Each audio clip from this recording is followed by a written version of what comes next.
Well, hello there, podcast people, and welcome to the newest installment of the greatest horror movie podcast in this multiverse, or the next. Why, it's Come to Deadly. Wait, Dead and Lovely. Here with the host with the most is me, your best buddy, your good pal, Uncle Ben. And me, your real father, Hollywood Steve. You're my real dad? Yeah, I didn't want you to know until this exact point. Episode 179, I thought. Now's the time. How you doing this week, Steve? Man, I've had a wild week, and I'm glad we're gonna start with this, man. I had me a bit of a haint hike. Nuh-uh. Yeah, I did. A haint hike? You're talking about, I don't know, did you go stomping down the Booger Trail? I went stomping down the Booger Trail, yeah. Ben, I was talking about this maybe a couple of episodes ago. I got myself some hiking shoes to start hiking because I found out there were a couple state parks nearby. So just this Sunday, I went to the nearest one, which was Big Ridge State Park here in Tennessee, in Maynardville, Tennessee. Oh, out there in Maynardville. Where Brad Pitt's character's from, and Inglourious Basterds. Inglourious Basterds, that's right, man. I love that so many of these little towns in Tennessee just have openly fucking hick-ass names like Sneedville, Maynardville. Yeah. Just trashy names. I love it. Granger County. Cock County. Oh, Cock County. Parrotsville. Now that's one right there. You don't want to end up in Parrotsville. No. No, sir. So anyway, I get there.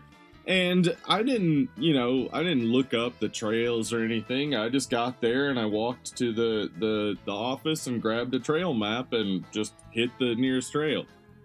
So I'm walking along and I got a choice between taking a little place called Lake Trail or a place called Dark Hollow. I mean, come on, you're gonna go to Dark Hollow, obviously. So I'm like, fuck yeah, I'm going to Dark Hollow. So this whole state park is around a lake, and as I start walking along Dark Hollow, I start hearing children laughing. Oh no, that's never a good thing. Now I know these were just children on the lake. This was a warm Sunday, and there were people on the lake. I wasn't the only one at this state park. I mean, I still would have been just horrified because I fucking hate children. I'd be like, oh my God, there's kids here? I gotta fucking go. Fuck! Yeah. Ugh, they're gross. But I heard that and I was like, that's funny. I'm getting on a thing called Dark Hollow Trail and I hear, children laughing like a horror movie or whatever. And as you get onto Dark Hollow Trail, there's like this overgrown bridge you have to go over. So I was like, again, that's like, wow, like a horror movie. Dark Hollow is appropriately named. It's surrounded by these two ridges that just jut up about 400 feet on either side. Wow. And it has just like super heavy tree cover. So like, it was bright out, but I had to take my sunglasses off to walk in Dark Hollow. I'm walking along, Ben, and I start seeing tons of mushrooms everywhere. Look out. It reminded me of Gretel and Hansel. Like, just so many different types. There was one, like, super bright blue mushroom, and I was like, that's probably pure death.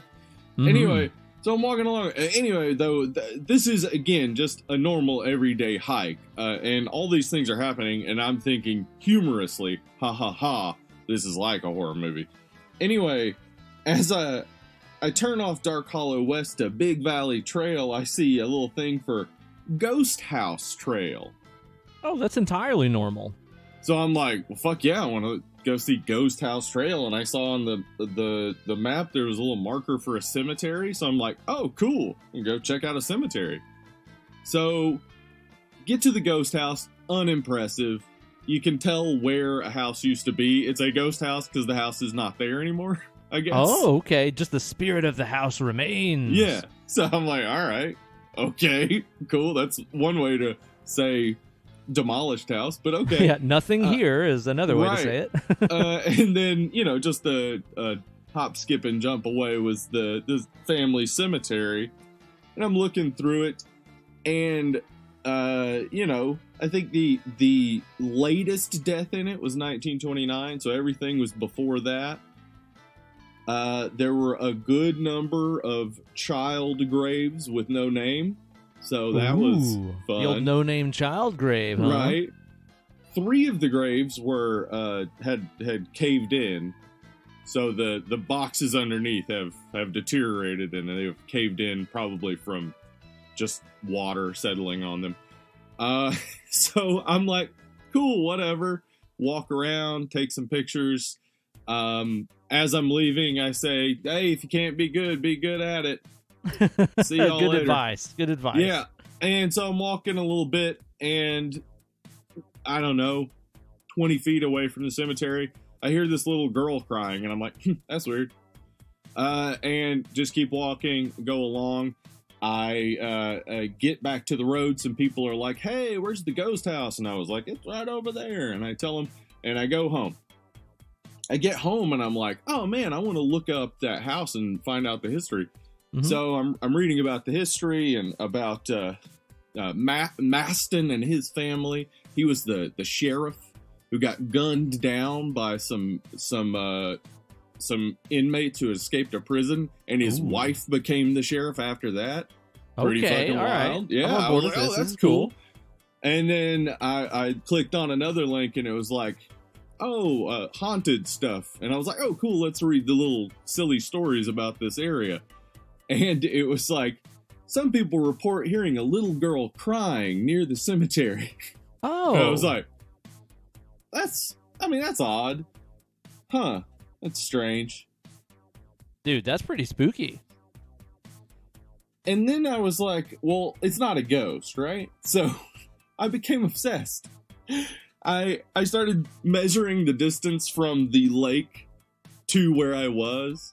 It's about 1,500 yards. And as I walked out of the lake, I saw a little girl on a big pink unicorn raft. Okay, So that is likely what I heard, right? Mm-hmm. Yeah. Mm-hmm. But if I first off had gone there knowing that story and believed in ghosts, that would have been like confirmation, right? It would have been just like, well, fuck, there's a ghost. Yeah, haints are real. Boogers exist. It was pretty wild. As cool, a complete man. skeptic, I was, in no way thinking, oh, that was a ghost. But then when I read the story, I was like, man, if I knew this, that would have been really creepy. Man, you're out there, you're getting your steps in, you're burning some calories, you're visiting some haints and boogers. I'm going to call that a pretty successful hike. Yeah, that's nice. So I'm going to go back there, though, and see if I can conjure up a ghost. Awesome. I like the sound of that. That sounds like a pretty solid plan to me, man. Yeah.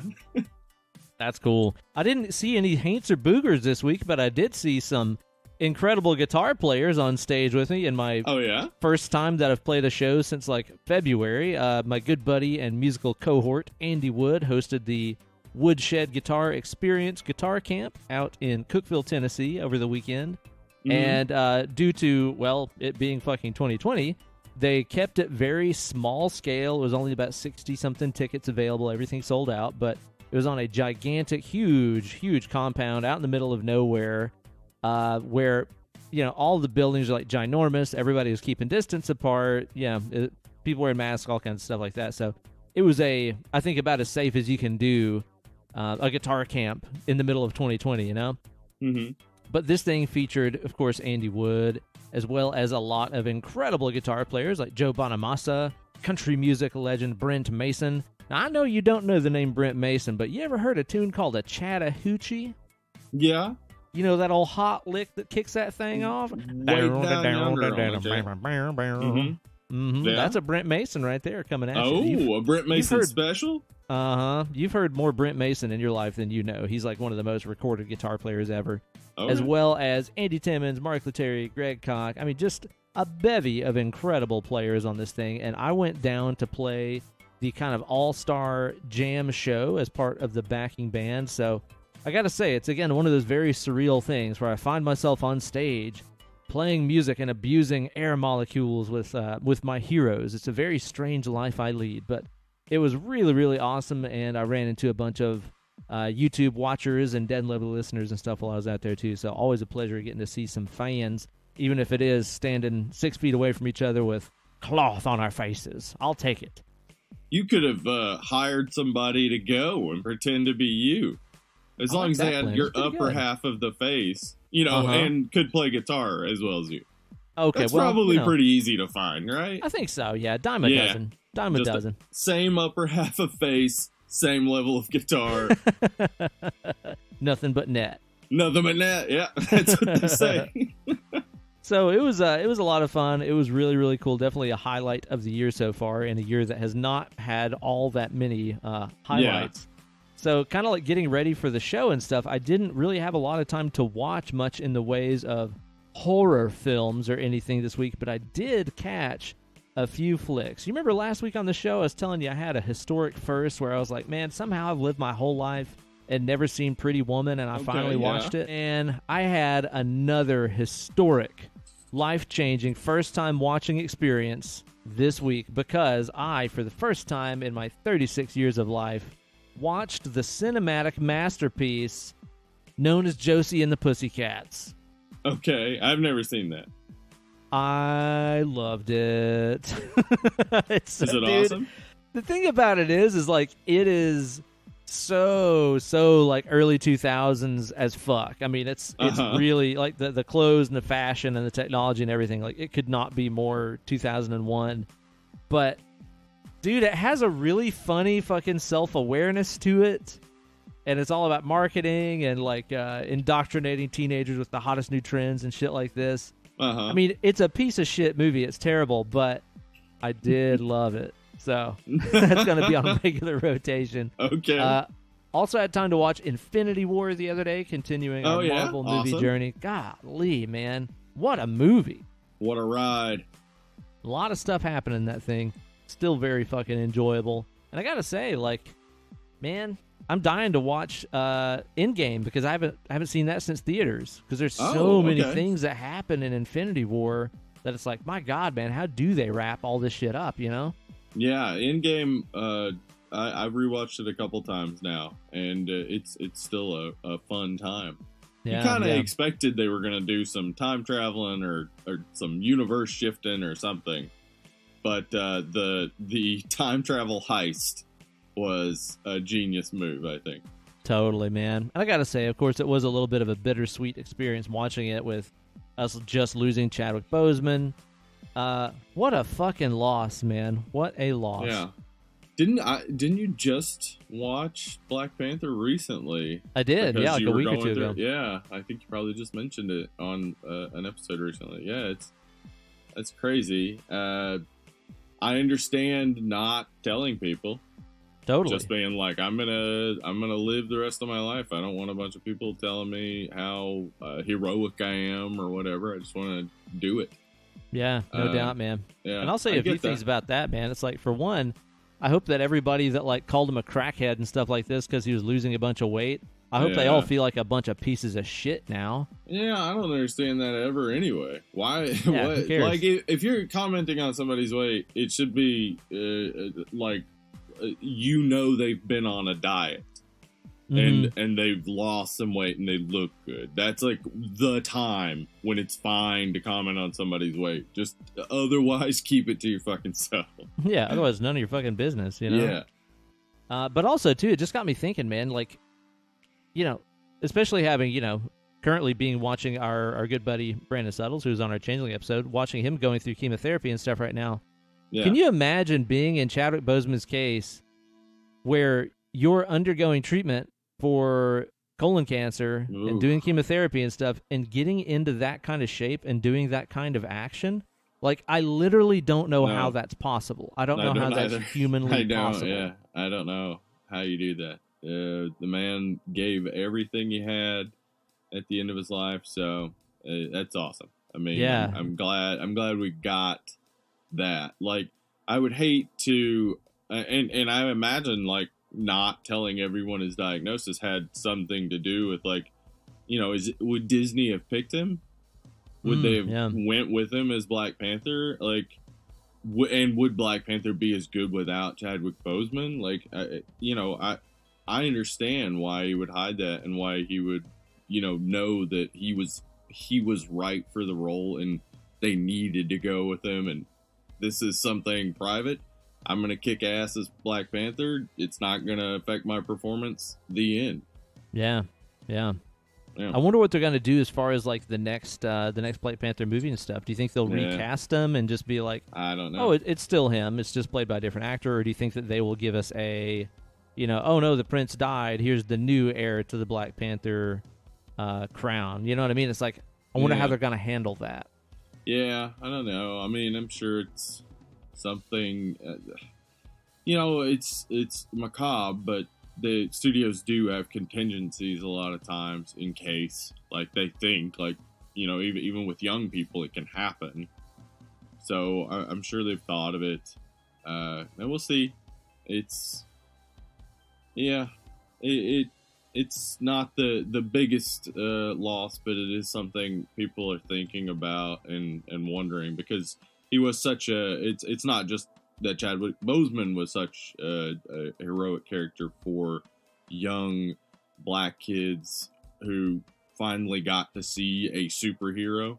Like, it wasn't just Chadwick Boseman, it's the character of Black Panther. And so, I've seen some people, when people have asked this question, saying like, let's not focus on that right now, let's focus on his death. And it's like, yeah, that's important, what a great life he lived and stuff, but the character is a huge symbol for a lot of people. So I think it's appropriate to think about that. I know. Yeah, and it's the kind of thing where it's like, ultimately I feel selfish even bringing it up, because it's like, ultimately you're talking about somebody just lost their son, somebody just lost their brother. It's like there's a lot bigger things for us to worry about than who's going to be Black Panther next. But that's the way that he touched my life the most, so it's where my thoughts go. You know what I mean? So I guess it's kind of natural, but in the grand scheme of things, not all that important. Not all that important. I've seen people say, and like I think I even said long before Chadwick Boseman died, that having a Shuri take over as Black Panther would be great. Oh yeah, I'd be okay with that. That'd be cool. Because I mean that happened in the comics, and it would be you get another person like Spider-Man who is really good at one thing and is now being thrust into a different role. It would be fun to see that. I think she's great at science, but to also see her kick ass would be fun. Oh yeah, totally, man. R.I.P. man. R.I.P. to a guy that really is super sad.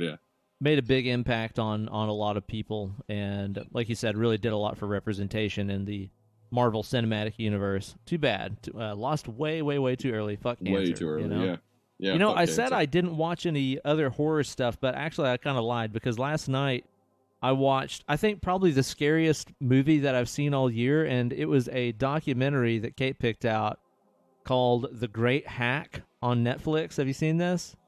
I have not, but I do. I've seen it on Netflix, but I haven't watched it.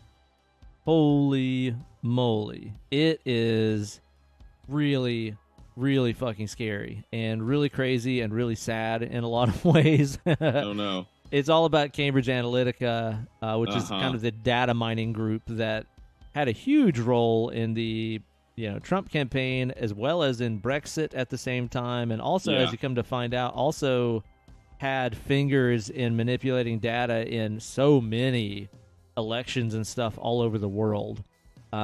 It's really, really, really crazy, and they just basically, through their analytics and data mining, which they're doing on all of us for free, they're taking the most valuable asset on the planet right now. Data is actually more valuable than oil. That's pretty mind-blowing. And we just give it away for free. They're taking all this data and information and specifically using it to target people that could probably be easily influenced or swayed one way or the other to the highest bidder. Yeah. Which is one of those things that, like, ultimately you're like, yeah, but, people have free will. They make their own decisions. Blah, blah, blah, blah, blah. A lot of people are easily indoctrinated, really easily indoctrinated, and they will do it for cash. And it's fucking scary, man. It is. It's very scary. That doesn't sound like a fun documentary. No. It was it was pretty intense, man. And I'm already just like paranoid enough about the future, about people Yeah. using things like deep fakes and all that kind of shit anyway to further influence people and indoctrinate people to do horrible things. Going out and shooting people. Yeah. That's also a thing. Like, if you think Black Lives Matter, then you deserve to die. That's a sentiment, I guess. Now. Yeah, It's that's a a thing thing. now. Yeah. That's Woo! been the most sickening part of reality recently. So Yeah. Fuck that's 2020. fun. Fuck Just not 2020, good. man. Not great, It's no fun. Yeah. So if you want to get fucking scared, watch The Great Hack. It was crazy, man. That is, like, reality is becoming horror, isn't it? It's just Black Mirror, dude. I mean, like, all of the stuff that I saw in that documentary is like, oh yeah, this is all like stuff from a Black Mirror episode. Yeah. Only I would like to say it's happening right now. No, it happened like 4 years ago. Yeah. And it's still continuing to happen and is going to get way worse. Stop. Yeah. Crazy, man. Yeah. You watched anything good this week? I have. Yeah. I watched a few things. I watched a little documentary about a horror stud who we bring up very often, Tom Savini. Oh, that sexy stud Savini. We love him. Yeah, Smoke and Mirrors on Shudder is a documentary about Tom Savini that is almost entirely Tom Savini talking, and it's great. That sounds awesome. Sign me up. Yep. He walks us through his life, his time in Vietnam. It's brutal. His time starting as a makeup effects guy. Why he stepped away from doing makeup effects, because he is taking care of his family. He's an awesome dude, man. Man, that seems like by all accounts and stuff that fits in with the narrative that I have been given. He just seems like a fucking cool guy. Just great. Yep, he's awesome. So I recommend it if you're a Savini fan. If you don't know much about Savini, the opening to me was like, I know, because it's like, it's the thing we talk about all the time, horror. But I realized that, if you don't know Tom Savini, that first 3 minutes is real important. They go through each of his, they kind of just show, his work.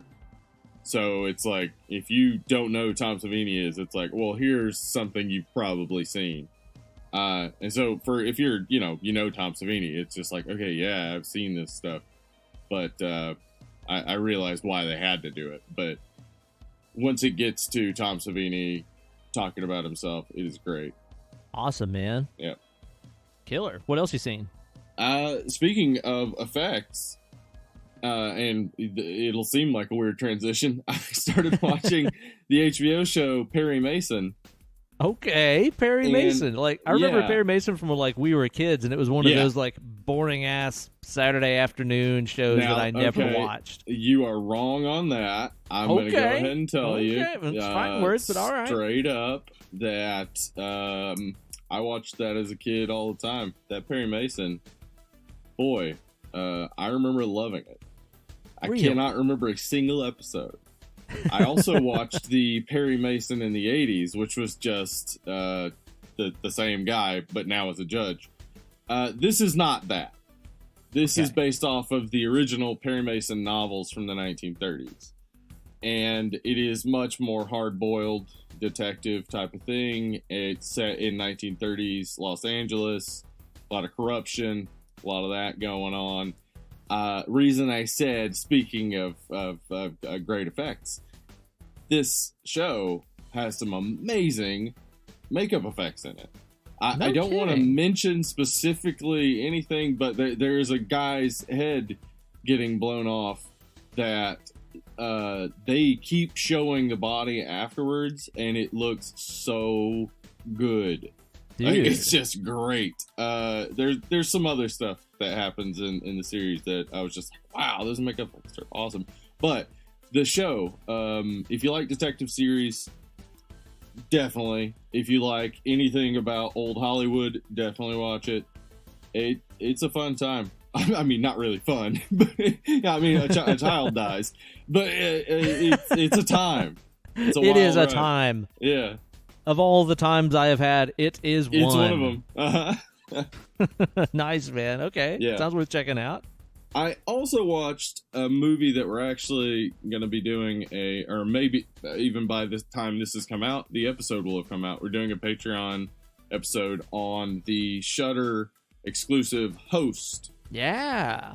I watched that. I won't mention too much about it, but okay, I I'm excited it. to see it. Yeah, I've been hearing a lot of good stuff about it. A couple of people I know watched it and was like, man, it's like a simple, cheap premise, but apparently they did it really well, huh? I think so, yeah.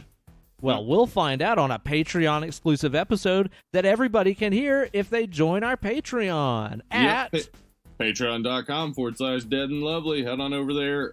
Any level of Patreon patronage gets you the Patreon exclusive episode. So head on over there. We'll definitely worth it to become a $5 patron because we're going to be doing a Patreon drawing in a couple weeks to see what we're doing for the last week of September. So if you're $5 or above, you get to submit a movie into the smoking bowl of potential podcast movie choices that we choose from the smoking bowl of podcast movie choices. Speaking of smoking bowls, this movie. You want to talk about a lukewarm bowl. Elijah Wood's haircut in this, dude. Oh my god. It looks like, remember the bowls that they had at Pizza Hut that the breadsticks came in? They were like wood, like shallow wood bowls. Absolutely. It looks like that's what his mom used. So it got like real high. Yeah. But it's still a bowl cut. It's so bad, dude. It looks like fucking Jim Carrey's hair in Dumb and Dumber. Yeah, it's really bad. Or maybe that Simple Jack look that we talked about in The Faculty. Yeah, in The Faculty, yeah.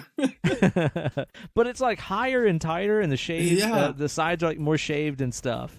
Yeah, it's definitely cut. something that like he probably paid way too much money for. Oh yeah. Somebody was like, no, this is the style. It's like painting. When we left, they were like, oh, that looked like shit. So yeah, become a $5 or above Patreon supporter. Get a movie thrown into the bowl that we might randomly draw for the next episode of Dead and Lovely. I'm looking forward to checking out the Host. That'll be a Patreon exclusive thing. And yeah, like you said, even if you're just $1 a month, that gets you access to it. Yeah. Anything else good you checked out? I watched Killing Eve, or at least started it. Oh, yeah? I've heard a lot of good stuff about that. Kate went through it and just like blew through it because she fucking loved it. Yeah, Emily also loved it, and so I started it just the other day, and I've watched the first couple, maybe 3 episodes, and yeah, I'm way into it. So I'm excited to keep watching that Killing Eve. Hells yeah, man. Yeah, every time that like I came home and she was, watching that show or whatever, it would look like there was some really interesting and intense shit going on. Yeah. It's also got some humor to it. I enjoy it. It's got a good, interesting, playful tone to it. Nice, man. We'll have to check that out sometime for sure.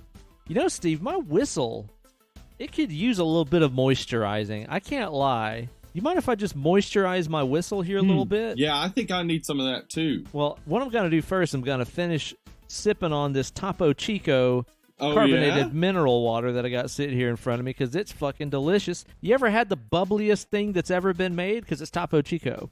Yeah. I, in fact, have a whole bunch of Topo Chico here at my place along with some Topo Chico propaganda. Oh, you don't say, huh? Yeah. It's leaflets you're supposed to just drop out of a plane. It says, give up other carbonated beverages. There is only one. Yeah. Man, have you made yourself some ranch water out of that yet? I did, yeah. On Friday night. Oh, I forgot. We had the streaming chat. We watched Grave Encounters. Oh, that's the other part of my haunting story. That would be the beginning of the horror movie, is me watching Grave Encounters and making fun of ghost hunters. Okay, that's awesome. That's what we were doing. Anyway, you became one. Yeah. I had some ranch water while we did that. I'll tell you what, Topo Chico tequila and lime is basically the best drink ever. Now let me ask you, do you like to add the powdered ranch dressing to the drink, or do you do the rim and the ranch powder? I do a rim, yeah. That way I get the powder directly each drink, That's how I like it. I can't even keep that joke going because it's just so bad. Yeah, ranch He's water is disgusting. fucking awesome, man. I didn't even Yeah. know that was a thing until like I posted a picture on Instagram of like me making, I don't know, it was like vodka and Topo Chico or something like that, and lemonade. I think it's what I made one day. And somebody was like, "Oh no, you're doing that wrong. You need to make ranch water." And I was like, "What the fuck is this now?" It's a delight. But I want something a little bit heavier to drink on than that. I want something with some alcohol in it. Man, you know what I'd like to try? What If you gonna try? Bearded Iris were to make a double IPA with blackberries, strawberries, and raspberries, that sounds like something to be right up my alley. Maybe they pitch in some vanilla and some lactose or something in there. Hell yeah! What if they did? What if they called it Mood Ring? What if I had one too? Hell yeah! Then Now, it I'll would tell you be what. a happier day. Yeah, I opened this before we started the podcast, and it's got some berry delicious smell coming out. Wow. Whoa, it sure does. I'm pouring Mhm. mine into a glaze right now, and it is like a really dark berry color. Yeah. It's very opaque. I was not Uh-huh. expecting that, but it's like, yeah, clearly they used a lot of actual berry peels and extracts and stuff in here. It smells incredible, Yeah. dude. That smell is There are a just lot of amazing. these, like, you know, lactosey, fruity IPAs and stuff that I've had that I've not really liked, honestly, where it's just like, man, just make it taste like one thing. A lot of them just taste like Yeah, they threw every flavor in the book at you, you know? yeah. So hopefully this will break the mold for me here, because it does smell amazing. Yeah. Have you got your I tug like- on that thing yet? I like the combo of blackberries, strawberries, and raspberries too. That's a good Mhm. mixed berry. So let me get a taste of this. See what that thing does to you. See if it energizes you and gives you the power to podcast. This thing looks really, really good. That is super berry. It's like berry juicy. Whoa. That Tastes like a fresh squoze strawberry. Yeah, that's great. Wow. It's a real mellow taste though. It's not like overpowering. is. It's just like very berry tasting. And it's not too sweet is the thing. Like usually Yeah, whenever you have yeah. anything that is like strawberry flavored, it's that sickening, cloying, like strawberry Yeah. candy kind of flavor.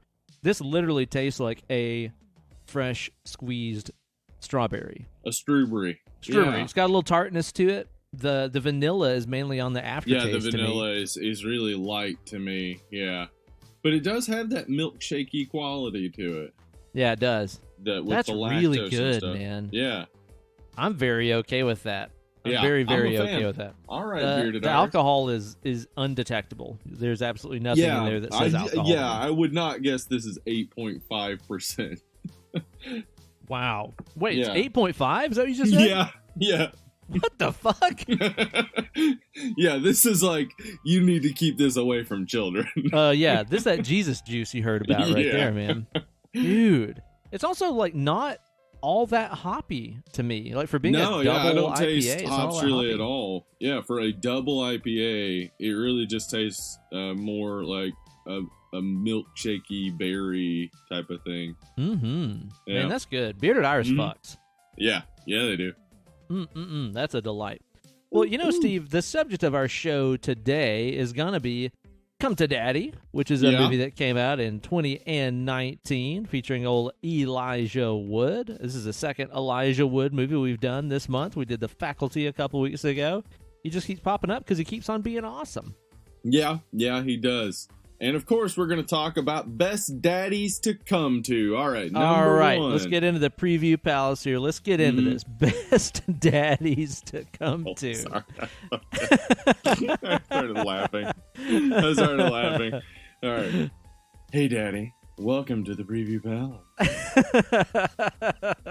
Maybe we could do a list of like best come to daddies, and I'd be like, okay, Hellraiser, Uncle Frank, Aphex Twin. Aphex Twin, yeah, a little bit of that in there. That's probably a short list. That's my top two. I'll make it a top three and put this movie in there. Those are the best three come to daddies. Top 3 come to daddies. The only ones that I want anything to do with, really. Yeah. No, we're not going to talk about daddies we're coming to. We're going to ace some cues, man. That's right.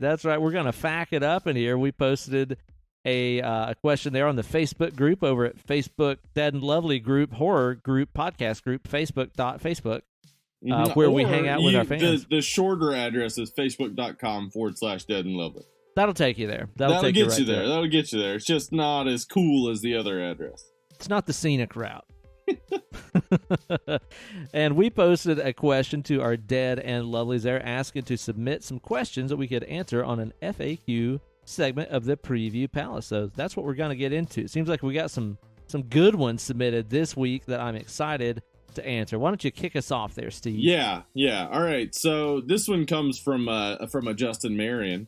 Old J-Mar. I call him J-Mar. Always coming at us with the solid cues. He does. He'll cue you. And this one is very good. Which modern horror monster would you have Abbott and Costello meet in a film? So Abbott and Costello famously had a meet with all of the Universal horror monsters at some point. They're very social, Abbott and Costello. So, who would you pick from modern horror monsters? Gosh, that's pretty tough because there's a lot of options that we could go from there. Now, I think Freddy Krueger creates the best comedic possibility. That's true. Yeah, there's obviously going to be some laughs going on there, right? So Freddy chasing Abbott and Costello through their dreams. Awesome. Sounds like they'd probably have episode. some wacky dreams and stuff. Yeah. I'd be pretty okay with that. Yeah. I would really like to see them. God, man, honestly, these are all great. I'm just thinking of so many. Abbott and Costello meet the Babadook. They wrestle with their like extreme depression and stuff. That could be pretty awesome, right? They're like exaggeratedly biting their fingernails like, I'm depressed, Costello. Or what about a movie where it's Abbott and Costello meets It Follows, or It Follows Abbott and Costello? They just keep fucking each other back and forth. Yeah, it's like, oh, no, it's going to get me. I got to fuck you. Now it's getting me. I got to fuck you. Yeah, that is very much in tone with most Abbott and Costello films. They were always fucking each other. They're always fucking each other. Yeah. Yeah, they sanitized it for a lot of people, but you see those director's cuts. We know what's going on there. Yeah. It's not subtle. Yeah. That's a good question. I like that. All right, Ben. Who is the bigger flirt, Ben or Steve? Ooh. This is going to be tough right here because I'm a notorious, totally unintentional, oblivious flirt, or a totally oblivious flirt target, where it's like I cannot read people's signals whatsoever, like at all. I get flirted on. I flirt on totally by accident all the time. I don't know what I'm doing. I was homeschooled. Yeah, I understand this. I am very overt at flirting. So pre being married, I was a big flirt. But now... That's how you got my attention. Yeah. Now my only flirting is really with dudes. Yeah. Just to keep in practice. Just like... That's good. Looking good there, Ben, etc. That's my flirting. That's how I flirt. Looking good there. That's good, man. You're very persuasive. So yeah, I'd say you're the bigger flirt because you're just doing it on accident all the time. Golly, imagine if I actually tried. What would that be like? You'd fail. You know you would. It'd be awful. The second you tried, you'd fall over your shoes somehow. You'd just be like, oh, hey. Yeah. But it would be bad. That would work. The accidental falling over, they'd be like, oh, that baby. Oh, look at this He's guy. So cute. He was homeschooled. Okay, so this one is from Grayson Hester. What is Grayson. one act? Yeah, hey Grayson. What is one act of violence you can't bear to look at in movies? For him, it's needles, and I agree with that. I have to look away every single time they, like, for some reason, every time they do a blood taking thing in anything, they show it. They do. Like, they love to show you that needle going in. Yeah. Look how we can fake the needle. And then sometimes they do it with a real needle because the actor's like, I want to be hardcore. And it's like, man, fuck you. Fuck. So I get that. I hate seeing needles. And, you know, we've also both talked about we hate seeing dogs get killed in horror movies. Oh, yeah. I can't deal with that. None of that, please. And rape scenes are, out. Don't Obviously. wanna see those. Yeah, obviously. I would say like very, very niche things that hit me would be like eyeball stuff. I hate seeing some eye damage. Oh man, needles Fulci and loves fucking eyeballs. up an Put eye. that together. Ooh. Oh my god, yeah. dude. Suspiria's got like some needles in the eyeballs at the end of that, doesn't it? Yep, it does. Oh, yeah, I can't deal with that. I've always had a thing about people touching on their eyeballs. I just cannot do it. I can't watch my fucking wife put contact lenses in. It's disgusting. Oh, really? Oh, yeah, okay. I'm like, like, why didn't you warn me? Why didn't you close the door? I got contacts as a teenager, and my grandmother had them. And so, like, they put them in for you at the place. And then when I got home, like, I was like, all right, so how do I get these out? And she was like, you just reach in there and pull them out. And I'm like, okay. And so I'm standing at the mirror for like 15 minutes trying to develop the courage to touch my eye. Now it doesn't bother me at all, but I see your issue there. It's gross. Yeah, can't do it. Not gonna do it. Nope. What historical event do you think should have a horror movie set during it? Give some examples here: the Holocaust, World War I, fall of the Berlin Wall. Oh man. Whew. Okay, I think I kind of talked about this not long ago when I watched Overlord. That it was really cool to see a horror movie set during World War II. That's fun. Totally. Man, yeah, that's a tough one. I mean, because like Suspiria, the second one, that's a little bit before the fall of the Berlin Wall, isn't it? Yeah. It's in the 70s, so like a decade before. Man, I mean, Holocaust, that does sound brutal.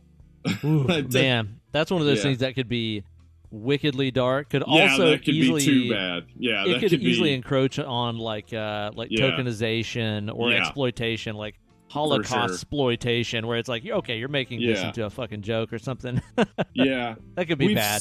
We've seen slavery used in Tales from the Hood, effectively. Yeah, with the dolls at the end that killed, was it Don Johnson, or I can't remember who it was. Anyway, yeah, man, there's so many like just human atrocities where it's like, I guess fictionalizing some of it is just inappropriate, but you could find ways of working in things. 'Cause there was recently Antebellum, that horror movie. I haven't seen it yet, but whatever that was about, Janelle Monáe movie. Yeah. So there are ways, I guess, to work in those like maybe really tough areas. I mean, if you heard maybe that Darren Aronofsky was making a Holocaust horror movie, I think he could probably navigate that without making it. Yeah. It'd be a sticky wicket, but it's probably it'd be tough. doable. Yeah, that'd be a tough one to do. Honestly, I think rather than going for any of the obvious answers like, oh yeah, during the time of the Black Plague or Jack the Ripper or anything like that, I would like to see something that really steps out of that and doesn't do an obvious time period where things are like really shitty. Like, I would love to see a Renaissance era horror movie. Okay. Where it's like you got fucking Da Vinci trying to figure out who's who's killing people all over the city. He's doing his crazy little drawings. He's being all gay everywhere, like he did. Yeah, I can see that actually. Cool. Yeah, like, or an ancient Egyptian horror movie. That's what I'm saying, dude. Or like an Aztec one, like an Aztec horror movie would be fucking awesome, man.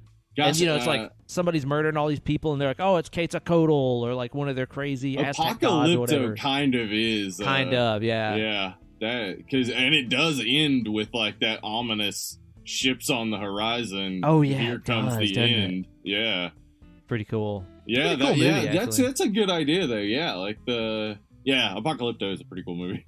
Yeah. But I'd like to see something just less obvious. Pick a less obvious time.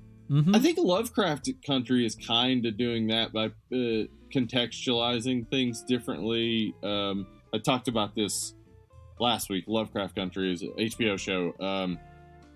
Basically recontextualizing the North in the 50s and 60s and showing, just how much slavery there was and how horrific it was.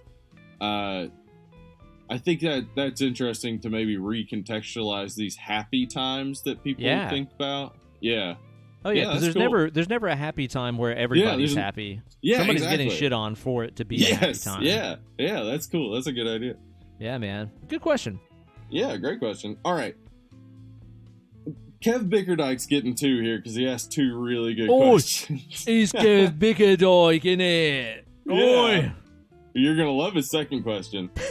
Kev always comes up with the smashes. Yeah. Okay, so if you and I directed a horror movie, Ben, and we had the chance to have it scored by any living musician or band, if for some reason you couldn't do it, who would we pick? Oh, man. Ooh, so that's a great question. Yeah, that one was. I mean, I thought of a few classics. If you could get Goblin to come in, that was my first thought. Is like obviously fucking Goblin. But there's also John Carpenter out there still kicking ass and making JC's music. out there. Yeah, definitely. Man, I would love to get Tobias Forge from Ghost. I mean, I've always said like the only thing that could make House of the Devil more cool is like if at the end there is like Elizabeth or one of those Opus Eponymous era Ghost songs at the end of it. I think that could be really, really neat, actually. Yeah, I could see that. I think there are a number of people. Trent Reznor does scores for movies. I don't know if has he done any horror movies? I don't know if he has. I was actually about to suggest him too, though, because I don't know if I've ever seen anything horror with him doing a soundtrack for it. Yeah, I'd like to see that for sure. Because he does a great job. So that would be interesting. Mm-hmm. Also, like Aphex Twin, man, an Aphex Twin score on a horror movie could be nuts. That might be, it might even be too distracting because Aphex Twin is scary enough. Sometimes he does like the ambient stuff that can just be really ambiguous and like very mood setting in a lot of ways. So yeah. I think there are a number of people that I guess your hands were chopped off or something, but we were like, well, let's make a movie. Since your hands are off, let's make a movie, we would say. Yeah. Yeah. So this second question, though, Ben, you kind of led us into it with your little British impression there. Oi! If you found out there was a 50% chance that the next time you did your British accent, you'd be stuck with it, would you take the risk? By God, I think I would, wouldn't I? Oi! Oi, my voice is stuck this way. Bollocks! Oi, swoons! Oh, God save the Queen! Yeah, and now I live the rest of my days as a Britishman. You'd have the rest of your life. People would be like, "Who's the guy doing the bad British accent?" Why did he just start talking that way out of nowhere? There's like literally thousands of hours of him talking on the podcast and on his YouTube channel. Is that what that might have happened? Yeah. Is this kind of like when we'd make an ugly face as kids and our moms would be like, "It'll get stuck that way." Yeah. Kev's trying to be like, "Don't do that fucking accent again. It'll get stuck that way." Yeah. All right, and now I got two would you rathers. Oh no. These are fun. If you had to kill one person every day for the rest of your life or you die, would you? Oh God. Is it the same person every day and they keep coming back? I think you got to find a fresh person each time. I got to find a freshie every single time. Yeah, you can't just reuse. Okay, here's the thing that I wonder, though, is what are the terms and conditions here? This is one of those things that would really depend on the minutia, because if I found out that I could just make a phone call to a death row scenario somewhere in the country every day and be like, I authorize you to pull the switch, and that, counts as me killing somebody, as long as they're killing, like, fucking pedophiles and people that have done really heinous, fucked up stuff, and all I got to do is make the phone call to say, flip the switch. Does that count? Because I could probably do that, I think. Yeah. I don't know. Man, I would be worried somebody was innocent. Okay, there is always that. Yeah. Yeah, I don't know if I'd have time to do it. review all the cases, to be like, okay, this guy's definitely scum. Yeah. I think it would take me so much time to review the cases, I'd be dead before I made a decision. You don't think he'd go full vigilante and just be like, I'm going to go fucking people hunting today? I could not do that. No. No. No, I just couldn't. So, no. Unless, like, okay, if we were in a situation where we were, like, having to defend ourselves from an onslaught of terrorists. I don't know, maybe they're white people with guns. And that were the case, I would probably take the kill somebody to keep myself alive, because I would assume I'm gonna die anyway one of these days, and I'm going to be killing. That is going to happen. So, like, what do I lose? All right, fair enough. That works. But that's, like, to me, the most depressing possible scenario I could ever be in. Yeah, it's not good. And I would probably take it just so I could sit around for 24 hours knowing, okay, well, I'll be done. In 24 hours, I'm done with this. It's over. That's a tough one. That came from, sorry, I haven't been saying who said the things. That was from Blake Popst. Blake, all right. So this is the last one. Last one, okay. And this is from Jason Moorjohn, and he says it's from the Is We Dumb podcast. Would you rather only be able to yell all the time, or only be able to whisper all the time?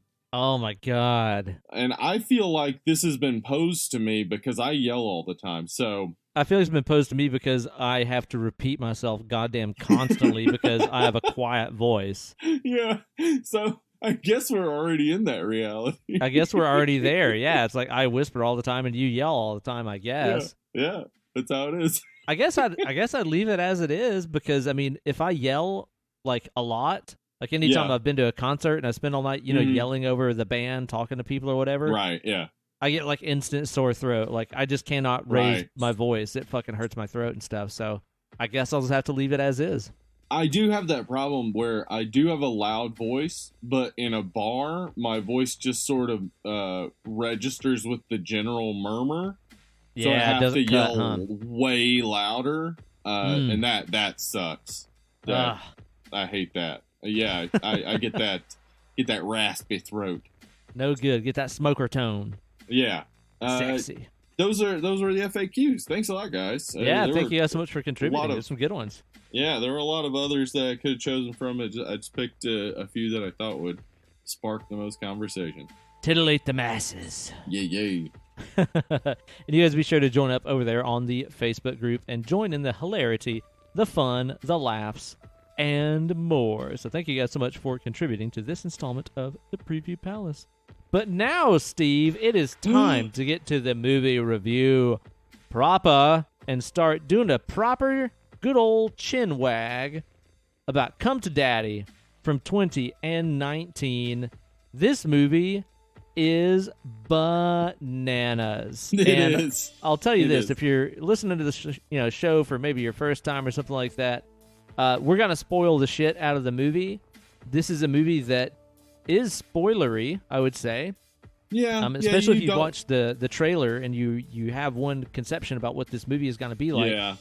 It changes pretty fast. It does. Trust me. Yeah. So if you want to watch this, you probably don't want to hear the rest of it. But yeah, and I'll go ahead and preface it by saying, yes, you should watch this movie. It's fucking awesome. Yeah, it's worth a watch. Yeah, but we're gonna spoil the shit out of this thing. So spoilers, beware. This was my first time watching this the other night, and I had it on again last night in the background while I was working on some recording and stuff. So I kind of caught bits and pieces of it a second time around, and I really, really enjoyed this movie. I watched the trailer for it like a week or two ago and thought that it looked like a really crazy, claustrophobic, disturbing movie about a guy who goes to see his estranged father, and then he gets there and the dad is like really weird and like maybe murderous. Like it seemed like kind of like that kind of the same deal from that trailer for what's that M. Night Shyamalan one, The Vacation, right? The Visit. The Visit, there you go, where the kids go Mhm. see their grandparents, and it turns out they want to kill them and stuff. Like, it reminded me kind of that in a way. So I was like, okay, this will be cool. Like, I like that kind of flick, a little claustrophobic cat and mouse kind of game. And it was maybe about 20, 30 minutes of the movie. I was like, and that's not what this movie is. It kept me gripped and just guessing, like, where the fuck is this even going? And I enjoyed it a lot, man. Yeah, it's about 20, 30 minutes in that the guy we think is his dad dies. Yeah. And then it seems for 20 minutes of the movie that it's a horror movie about maybe a ghost. Yeah. And then 50 minutes into the movie, we meet his actual dad and find out it's a crime movie. Yeah, it's like a weird, nutty humorous crime caper movie. Yeah. It's really weird because it does this evolution, where it starts off and it's like this, killer, stranger, stranded kind of movie, and then it turns into this like slow burn, maybe supernatural thing. It kind of keeps changing directions on you, but at the same time, after you watch the movie, it does feel very cohesive to me. Yeah. Like, it's easy for movies that kind of like genre jump like that to just feel like a disjointed mess. Yeah. But this movie doesn't feel like that to me. It all feels very cohesive. On a second watch through, knowing what you know, it flows perfectly fine. Yeah, because I think so too. Know everything. Yeah, you're not being pulled through these different genres. You know the genre from the beginning. And so it kind of changes your experience of it. But yeah, it's wild watching it the first time through. Just like, wait, what is that? What? The finding his dad under the house in that like bomb shelter. That was just like, wait, what the fuck is this movie? What is happening? And then it just keeps getting weirder and weirder, and we get introduced to these characters that are stranger and stranger. Like, when the movie starts and you're introduced to Elijah Wood, you're like, he's this weird hipster millennial kind of, I don't know. Rich kid. What fucking generation are we, Steve? Because he's around our age. Well, he would be Gen X. He's a couple years older than us. Okay. Yeah. So, but he is supposed. I think he's supposed to be millennial. He's always on his phone. He's. I get the impression he's 35-ish. Yeah. So yeah, millennial. So gender fluid-ish. He paints his thumbnails. He's wearing that shirt that is the guy he thinks is his dad. Yeah, it says it looks like something a cunt would wear. Oh man, that whole thing. Yeah. It's the whole his whole interactions with Gordon, Stephen McCaddy are fucking. They're wild. They are wild, man. Yeah, they are. But yeah, Norval. Also, Norville. Just the fact that they named him Norval. Yeah, that's a wild name. Yeah, he's a Beverly Hills rich kid. He's obviously full of shit. Yeah, like and Gordon sees that, calls him out on it. Yeah. But he is. I think he's like, he's supposed to be this millennial who grew up without his dad, and he obviously has some father issues. Yeah, and he doesn't seem to have a lot of very usable skills. Let's say, which of course is one of those things that fucking boomers are always complaining about and all that kind of shit.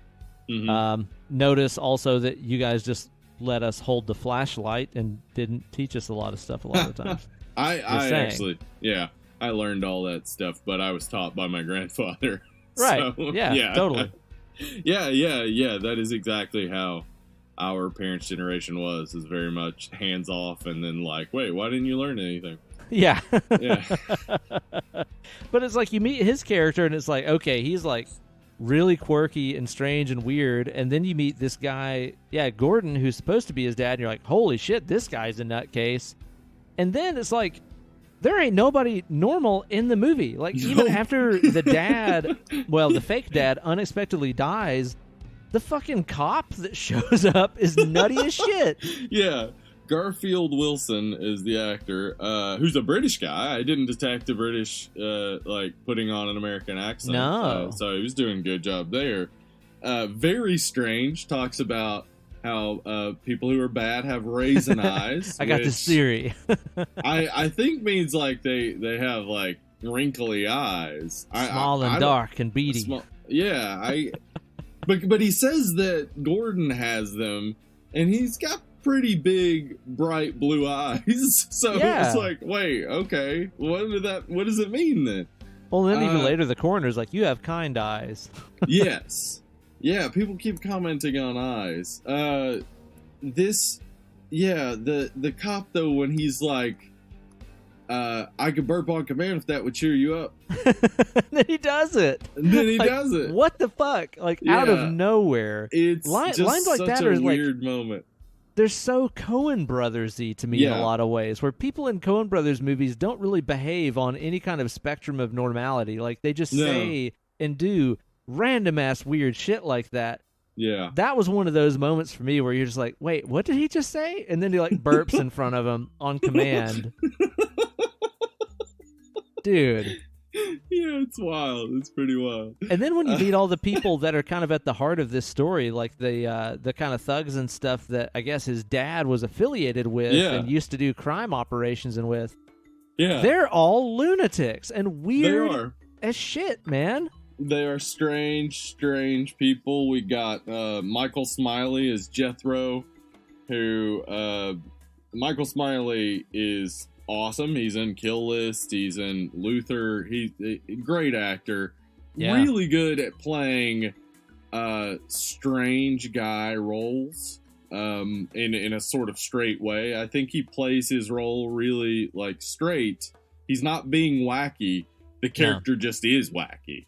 He just kind of is that way, yeah. Yeah. He's being serious, but he comes off as like, what? You can't be serious. He's crazy. And then what's the other guy's name? Crap. The guy who gets stabbed in the balls. The hunchback he's called. Dandy. Dandy. That's right. Yeah. That guy. Why do they call him the hunchback? I don't know. I was literally about to ask you that. He doesn't have a hunchback. Do you think it's just like a weird sort of like inside joke between them, or I don't know. Like, this guy is the goon that does the killing. He's the hunchback. Like, I don't know. But again, that's a kill list thing too. Yeah, that's true. The hunchback is in Kill List. Oh wow. Wonder if they were just making a little reference to that. Could be subtle. So we got these wild characters. The writer of this is Toby Harvard, which sounds like a made-up name. Totally. He also wrote The Greasy Strangler. I have been wanting to watch that since it came out because I've heard it is just bizarre and disgusting as fuck. Yeah, it's also produced by Elijah Wood. I think that's kind of how they met. Wow. He also co-created the Adult Swim show Tropical Cop Tales, which I haven't seen, but I know is weird, and wrote the G is for Granddad segment of ABCs of Death 2. Okay. So his stuff in the past has been odd, but I think this is, as you said, it's Coen Brothers-y, but it doesn't seem like it's trying to be Coen Brothers-y. No. Like, I think this is like a pretty good example of a writer really maybe hitting their own voice. Like, this definitely has a very specific voice, and it is funny and weird, but it works. It's kind of like a Leonard Cohen voice. Yeah, kind of like a Leonard Cohen voice. That's right. It's like, it's creepy and it's weird, but it's also kind of funny. Yeah. Yeah. So this is also directed by Ant Timpson, who also has a made-up name. All names are made up. That's clearly an alibi, an alias. I mean, an alias. Yeah. And he produced the ABCs of Death movies, as well as Turbo Kid, which is something I hear I need to watch. Turbo Kid is crazy awesome. Yeah. Dude. It's Mad Max on bikes in the 80s. You have to watch it. It's so fucking awesome. Good, man. And he also produced Deathgasm. Which So, I've heard is amazing. So many people have told me I have to watch that movie, and I still haven't. I'm a loser. Yeah. So the people coming into this, like they put together a good team of great character actors, a good star in Elijah Wood who doesn't, take up. He's the star, but like he's very perfect as the straight man to these crazy people. Yeah, very much so. Yeah. And also, too, at the same time, it's like, yeah, he's the star or whatever, but he also doesn't mind acting as this character who's kind of inept and pretty useless in a lot of ways, and also is like a flawed character. I mean, whenever he tries to bullshit his dad and tell him that stupid lie about knowing Elton John and shit, like, he's not a perfect character that we're really supposed to love. Like, I don't really know that we're supposed to love any of the characters in this movie, honestly. No, they're all just kind of like, I wouldn't want to be involved in their lives. Which is, I think, the Madeline Sammy, who plays Gladys, she kind of represents the audience, where it's like, she's the coroner. Okay, yeah. He tells her about the raisin eyes thing, and she's like, "That's the stupidest shit I've ever heard," or whatever. like he tries to booty call her later, and she's like, "No, I'm not coming over." Yeah, she's just like she's us. She's supposed to show us like, oh, in this world, these people are weird. Like, this world isn't weird. These are weird motherfuckers in this world. Because honestly, like, she's about the only normal character in this that acts in any kind of sensible, rational manner amidst all this fucking weirdness. Yeah, it's crazy. It's almost like Napoleon Dynamite as a horror movie in a lot of ways. You know what? It kind of is. In a lot of ways, it really is. Where it's just random and stupid with all these weird-ass characters.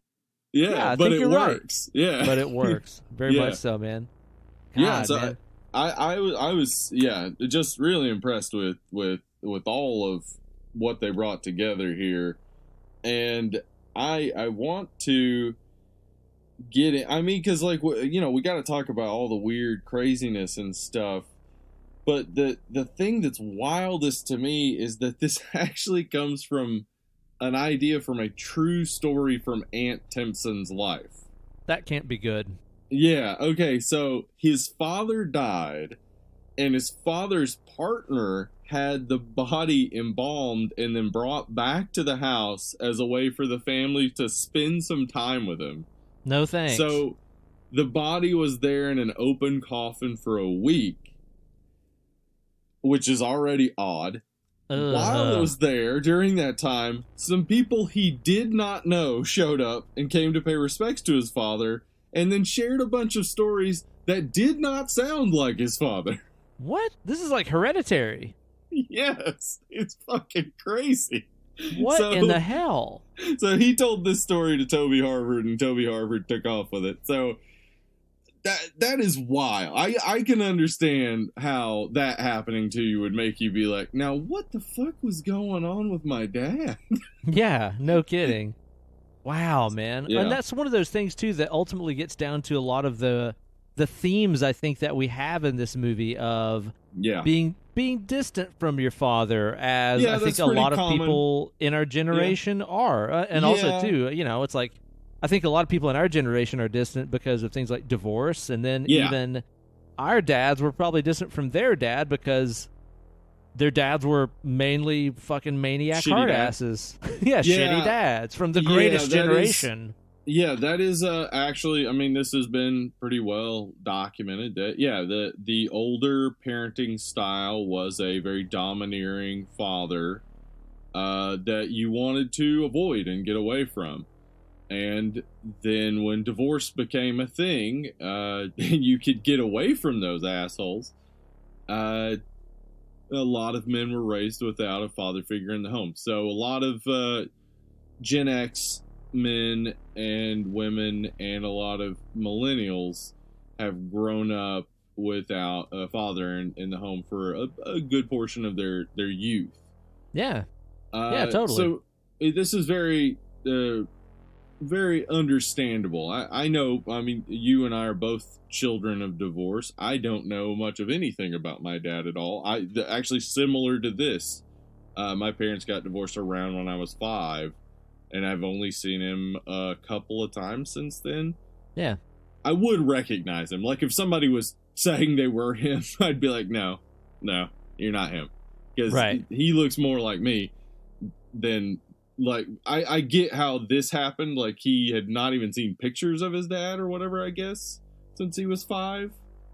Because his mom just hated him, I guess. I don't know what the deal is with that. That's like, true. There's a little bit of a hole there, I guess. Yeah, I guess if I hadn't seen any pictures of my dad up to any point and hadn't seen him, I guess that could be true. I could easily be like, oh, okay, this random guy is my dad. Yeah. But yeah, this is, I think, a very relevant thing. It's also more common now for people to, have kids outside of marriage and not get married. So there's now a new form of fatherhood that, millennial fathers are both more in, like, if they're in a marriage, they're more involved in raising their kids, and lots of non-traditional families also make it work in ways that, our parents weren't able to, because they hadn't seen any relationship other than unhappy marriage or happy marriage. Yeah. And I'll tell you what, man, like, all of my friends that are, around our age that have kids, I think are just knocking it out of the park, being fucking great dads. Same. Yeah. Every time I see, any dads our age, it's like, oh, they, like, actually care. They're actively involved. It's not the stuff that most of us grew up with. Yeah, no, not at all, man. And it's like, I know that there's people that are from our parents' generation where the dad never changed a fucking diaper. They were just completely hands off. Mm-hmm. It's like, oh, raising a child is the woman's work. I'll be here to fucking play baseball with the kid whenever he's ready. Like, really weird stuff, which is also kind of the situation in a lot of ways with me. Like, my parents didn't get divorced until I was like 18. And in my situation, it's like my dad he wasn't really home a lot. He wasn't like an abusive fucking maniac or anything like that, but just absent. Yeah, just wasn't really at home very much. And so I was essentially raised by my mom, and I think I related to a lot of the tension and stuff in this movie in a lot of ways, because you have this guy who is essentially raised by his mother, that has, developed as a person without a lot of, let's say, manly skills. Like, I never played sports and shit like that. When I was a kid, I wasn't really into, like, cars and stuff. Of course, living in the South, man, it's like, your dad worked on cars. That's just how it is. Our generation, our area of the country and stuff. And I wasn't really into any of that stuff when I was a kid. I like cars and stuff now, but when I was a kid, it's like, I didn't play sports. I didn't work on cars and stuff. I wanted to, like, do drawings and fucking, art and stuff like that. Right. And so I think kind of this, like, distance that Elijah Wood's character feels from his father, and also maybe even the intimidation factor that he feels from his dad and having nothing in common with him, is something that stuck out to me and, like, honestly kind of made me uncomfortable for a while. I was kind of getting like those remember I told you whenever I watched, like, Honey Boy a couple weeks ago, I was like, fuck, it just, like, destroyed my mood and made me feel awful. I was like, oh my God, I hope it's not an hour and a half of this. So I was actually kind of relieved when 20 minutes in the movie the whole tone of the film changes and stuff. I was okay with that, because I was like, oh, okay, cool. It's not just going to be like tension of son and dad for the whole movie.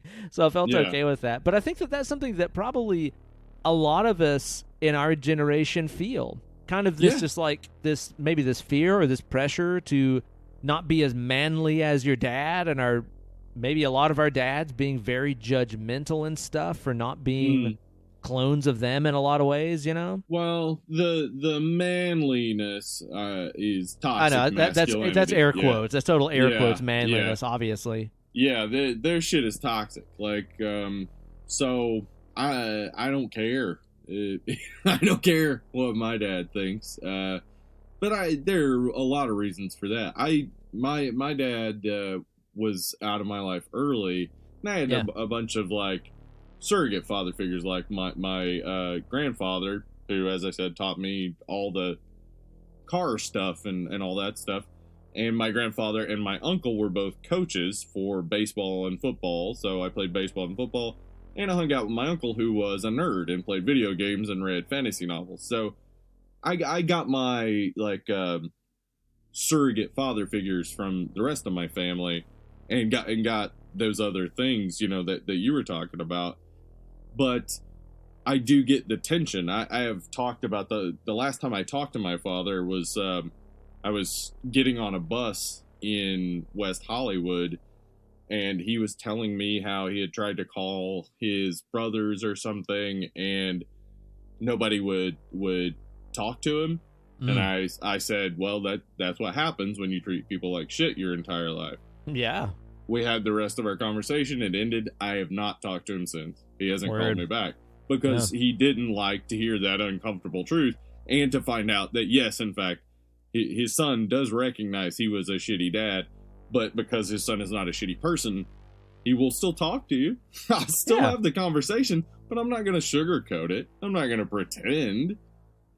So this hit me as well. Like the way they were talking, like, unlike Norval, would have been more confrontational from the beginning.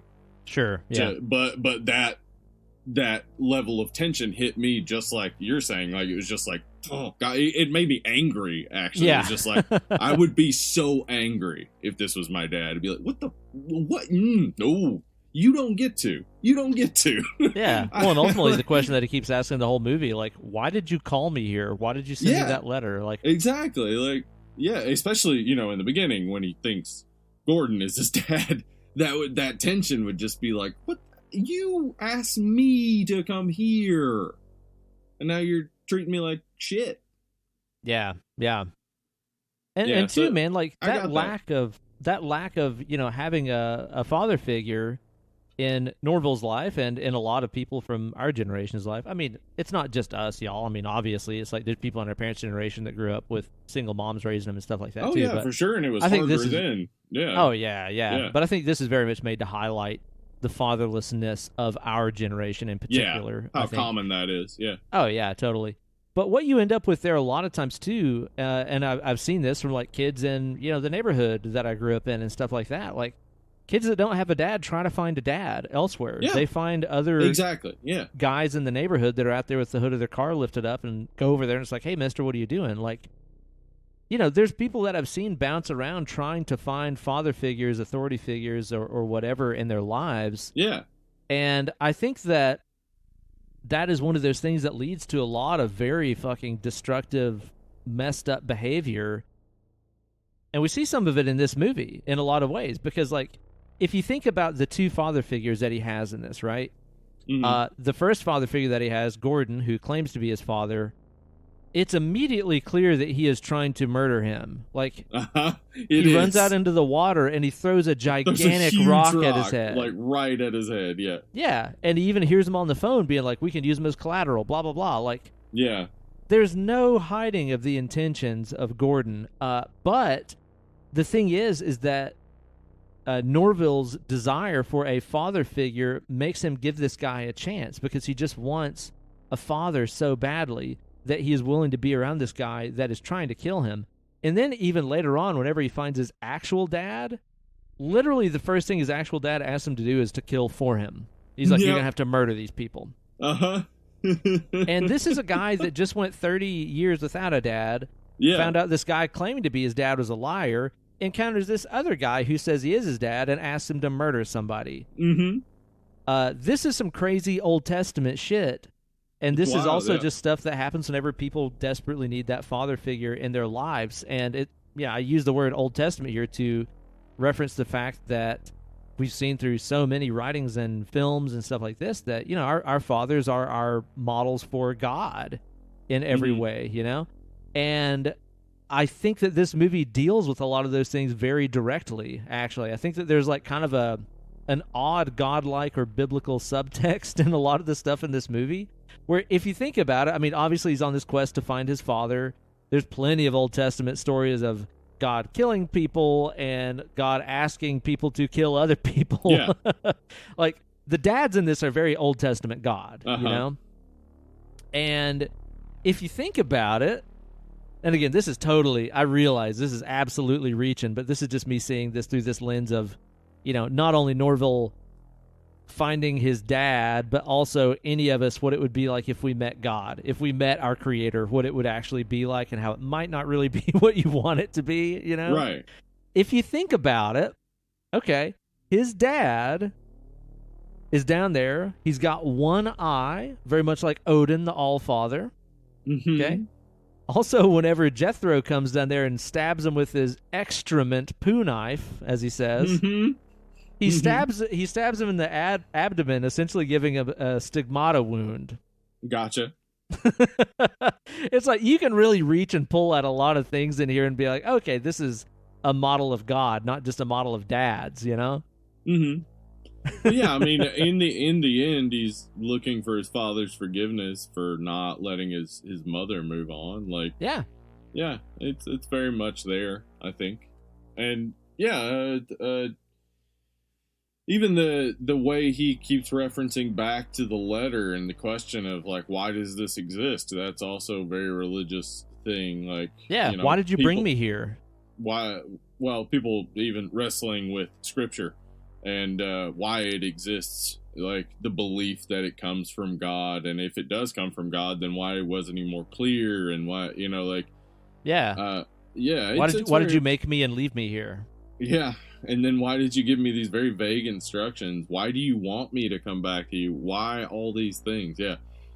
So yeah, I think you're right. There's definitely a religious aspect to it, and the bit.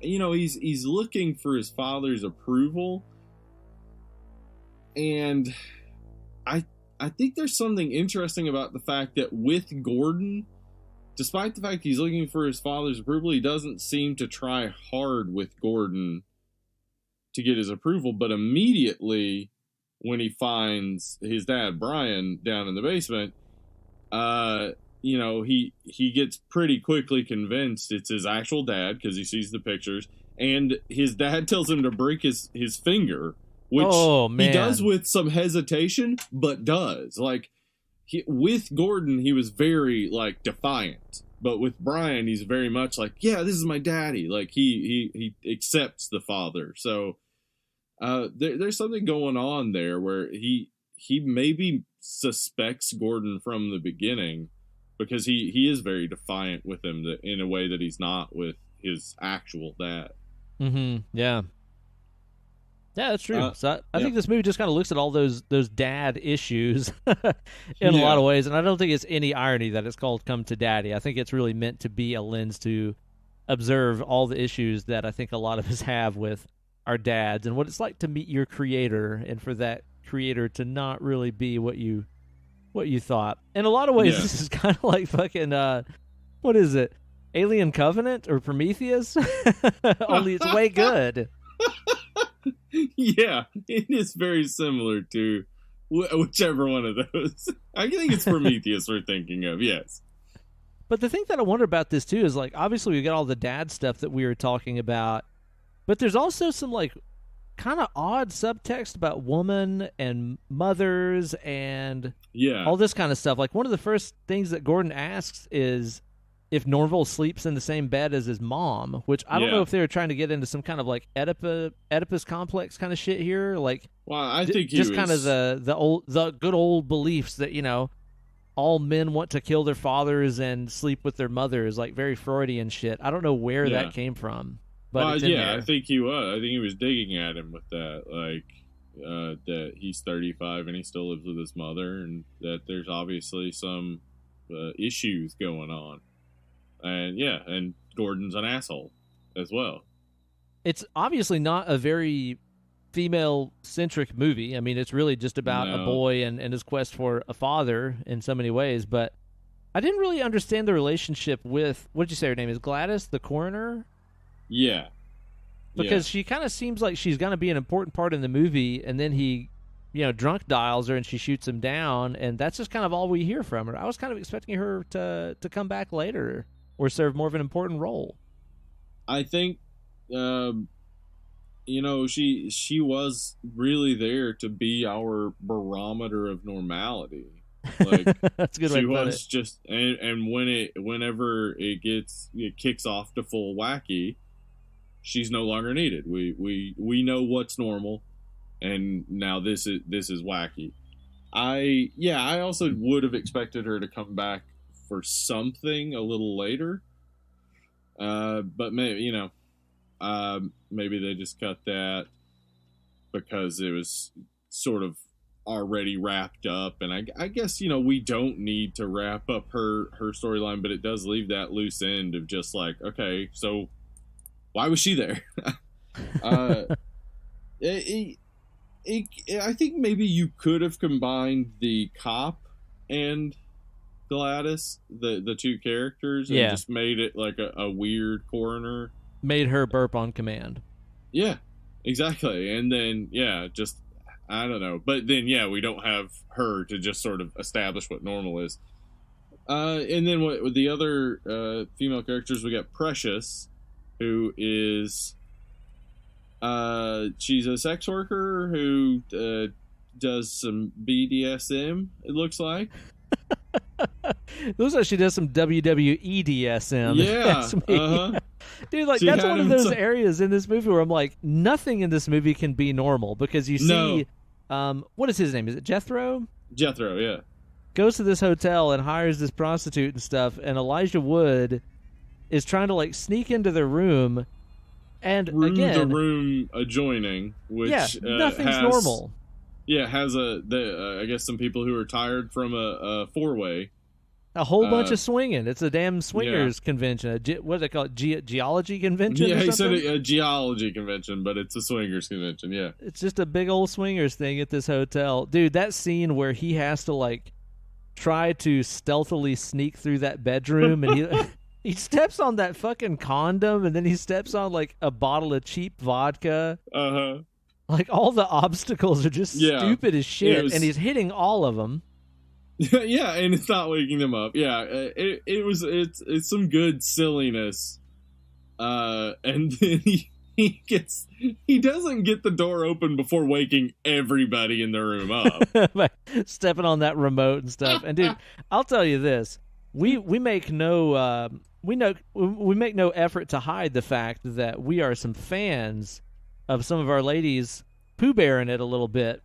The good old shirt only scenario does not work well for men. It's just not a flattering situation. This dude is just in here dick hanging out. Yeah, dude. When you just see like a man lying on a bed with just a shirt and no pants and no drawers on, and just his sleepy dick flopping out, and then he gets up out of there's nothing about this that is flattering. No, nothing sexy about it at all. No. Pooh Bearing is not for the guys. Nope. Fellas, just keep your pants on. Keep some drawers on. Yeah. And then, he gets through that door, and then we see, she's got him in some sort of submission like a headlock hold. or something. Yeah. Like, what the fuck is going on here, man? And then, like, later on, actually, I think it's like during that scene and later on, too, they make several mentions to the fact that I guess Jethro's dick doesn't work. I guess so. And he's into I guess getting choked. That's what gets him off or whatever. So, but like, why include that in this movie? Like, why couldn't he have just been in there banging a prostitute like people do in any other movie or anything? Like, it just had to be weird that he gets put in headlocks and that his dick doesn't work and stuff. Like, oh my god, man, that guy that plays him is hilarious too. Yeah, Michael Smiley's great. I love him. Yeah, he does a great job in this. So that scene really was it's an amazing sort of climax, and then we get that ending, just so silly. Like, I mean, you could have just have him get killed by the arrow that he runs into in the car, but no. You shave off a part of his skull, exposing his brain, and then just have him walking down the road, basically saying whatever is coming to his head. He had sex with Norval's Elijah Wood's mom, who was a prostitute, but he couldn't keep his dick up. Couldn't keep his dick hard because from certain angles she looked like British politician Michael Heseltine in the 80s. In the 80s. What the fuck? And then gets stabbed in the head by the whatever the receipt like spindle the ticket thing. puncher thing. Yeah. And then just says Arthur as he falls. Dude, that whole scene right there. Holy shit, man. Yeah, you're right. They're just like walking down the street. It's this nighttime setting, very quiet and very still outside. He's got part of his brain exposed. Mm-hmm. And Elijah Wood is still walking down the street with this, ticket puncher thing impaled through his cheek and face. Mm-hmm. And he slowly withdraws it and he doesn't even like violently stab him. It's more like he just inserts it into his brain. And who the fuck is Arthur? Why does he say Arthur when he dies? I guess he was calling for King Arthur to save him. All the British do it as they die. Ah, yes, that's right. They do. King That is a common Arthur, trait. save me with your sword. The Green Knight. And then they die. Yeah. They reference Arthurian tales. That's just what happens. Oh, always. Yeah, all the time. I'm going to the afterworld to have a point with the King Arthur. Off to Avalon I go. But dude, like that death scene is so just slow and stupid. And it's not unlike some of the other death scenes that we have in the movie. That scene where Elijah Wood has to fight the hunchback and he just stabs the shit out of his dick. Because, again, he's Pooh Bearing it because he was in the fucking bathroom when he came across him. It's Pooh Bearing in one movie. That's not often you get that, actually. This is kind of a white whale, the double dude Pooh Bear. So, yeah, we got...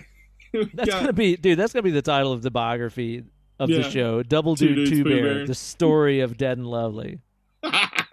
Double Dude Pooh Bear.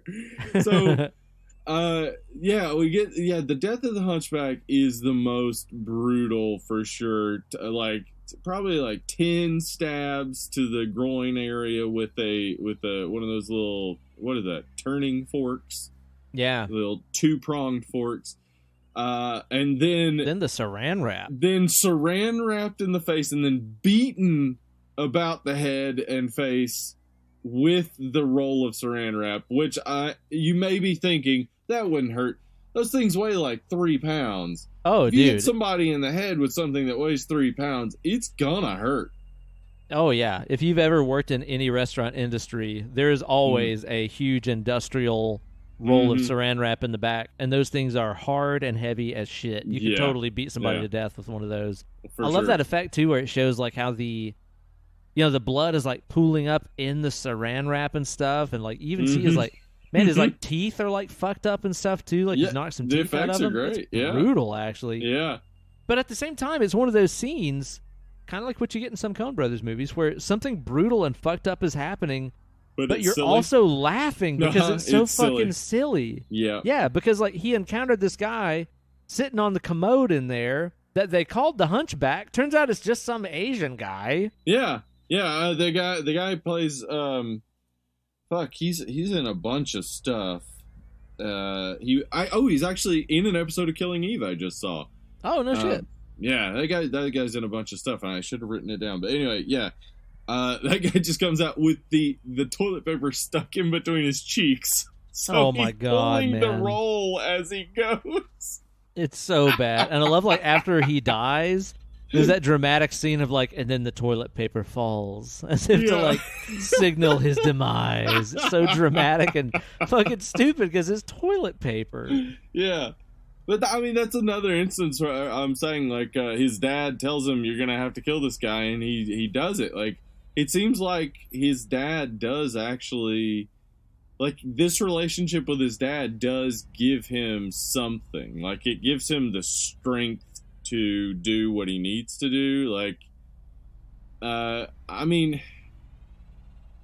it is toxic. They could have just left, like, quietly.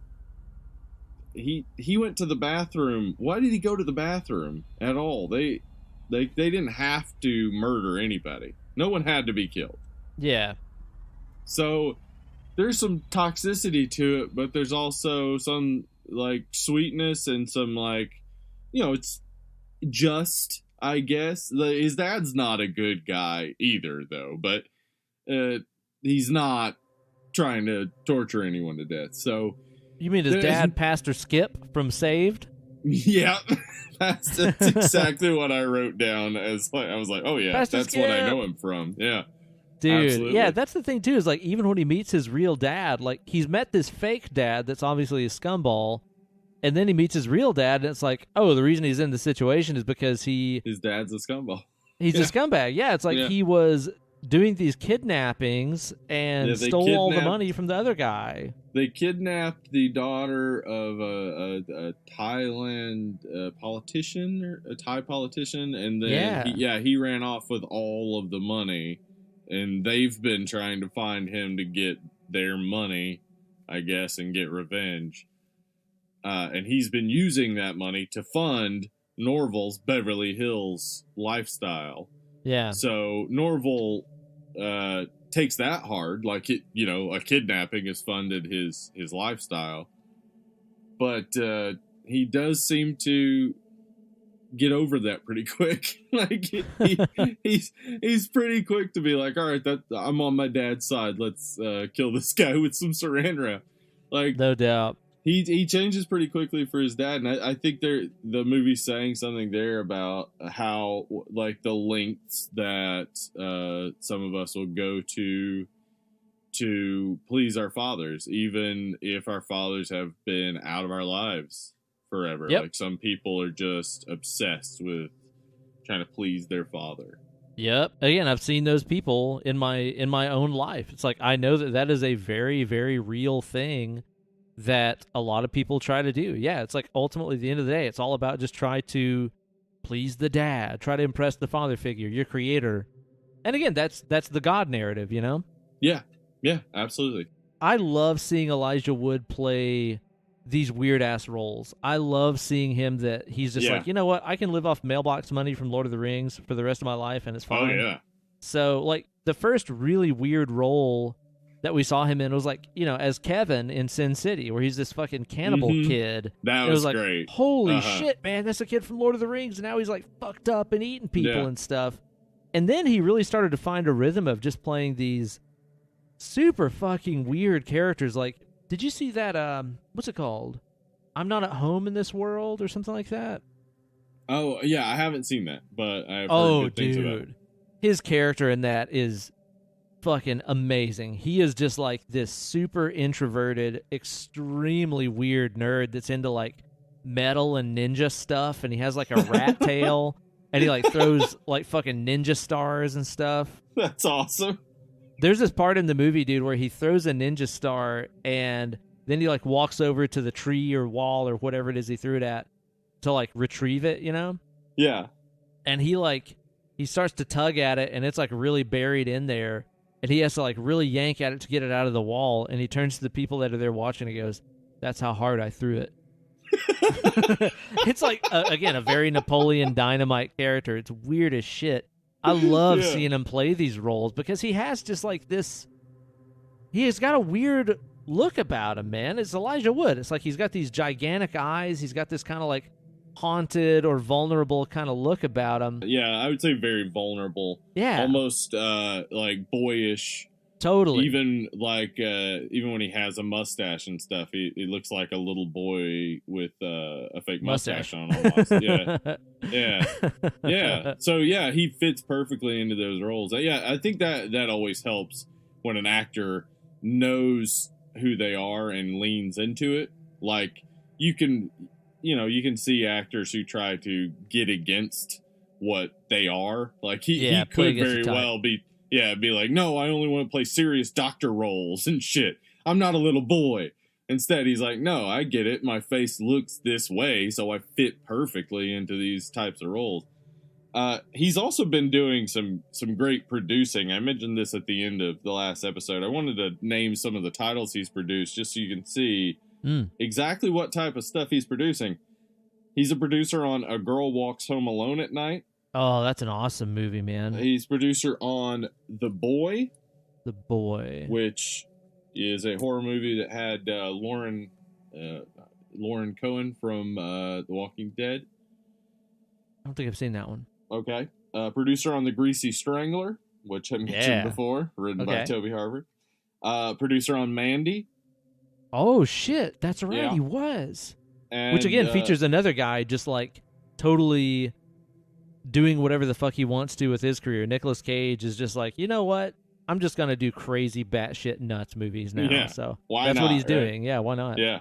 And just last year, he produced Daniel Isn't Real and Color Out of Space. So he's contributing a lot to the horror community as a producer and That's as cool. an actor. I mean, because Yeah. he did that Maniac remake not long ago, which was honestly gross enough that I didn't finish it. It's pretty grimy, dude. Yeah, it is. So thanks, Elijah Wood, for not only being awesome at so many other things, but also helping out the horror genre. We definitely no doubt. need more people, big names, being associated with horror, just to allow people to finally recognize horror as the genre that it is. Yeah, no doubt, man. Way to go, Elijah. What a good boy. He's a good boy. Now, Steve, there is a theme through this movie that I wanted to ask you about if you noticed it or if it seems relevant to you at all. Mm-hmm. What is with all the tigers and dolphins in this movie? Now, the tiger thing is pretty obvious, but the dolphin thing is a little bit more subtle. Okay. So, like with the tiger stuff, obviously we've got him finding the tiger blanket that we see many times. There's actually a couple different tiger blankets in the movie that he uses to cover up the corpse and stuff like that. He has the tiger toy at the very end of the movie. We see it in the home movie. And then even like as he's standing on the beach that one day after his pseudo dad has died and he's watching that bag like float through the air. Yeah, there's a the tiger bag on hits the him in the bag, face and there's a tiger on the bag. It's good to see that the bag from American Beauty got another role, though. It's true. He hasn't been working for quite some time. He did a good job. He did a good job. So beautiful. So beautiful. He was just carrying groceries up to this point. Yeah. Yeah. So, like, what's with all the tiger stuff? And with the dolphin thing, there's dolphins on that intricate carved wooden door on the front of his dad's house. And then later, whenever he goes to the hotel with the swingers and stuff, it's like the Dolphin Inn or Dolphin Hotel or something. That just seems too obviously placed to be random. Like, why would they call it the Dolphin Inn and put dolphins on the door? Why would they put all these tigers on the bag? Like, I don't really understand what they're trying to say there. This may just be sort of, my own bias. But from my experience, a lot of our moms like dolphin stuff, and a lot of our dads like tigers. Oh, okay. All right. These are like 80s mom and dad cliches. Yeah, my mom had a ton of dolphin stuff. I had a stepdad who had a tiger tattoo. That's the only reason I'm saying these things. I don't know. It was made that way so it could speak to you directly, it sounds like. Yeah, maybe that's what I'm thinking. I don't know. It's an interesting, because they're both predatory. Dolphins are known for hijinks that using the word hijinks is probably inappropriate for. Dolphins are known for raping dolphins and other animals. That's true. Dolphins be raping. They be fucking, man. They do. And they kill stuff for fun. They also take hallucinogenic drugs for fun. They trip balls. It's true. Yeah, they take pufferfish and get them to release their toxins, and they pass them between each other. Aww. It's wild. Poor pufferfish. Yeah. So dolphins, maybe deceptively murderous, deceptively scary. Maybe he's the dolphin, Norval, and the rest are the tigers. Where you know that they're predatory in nature. Yeah. That could be, man. That could possible. Be. I like that. I mean, because dolphins do also kill sharks in the wild. So maybe it's it.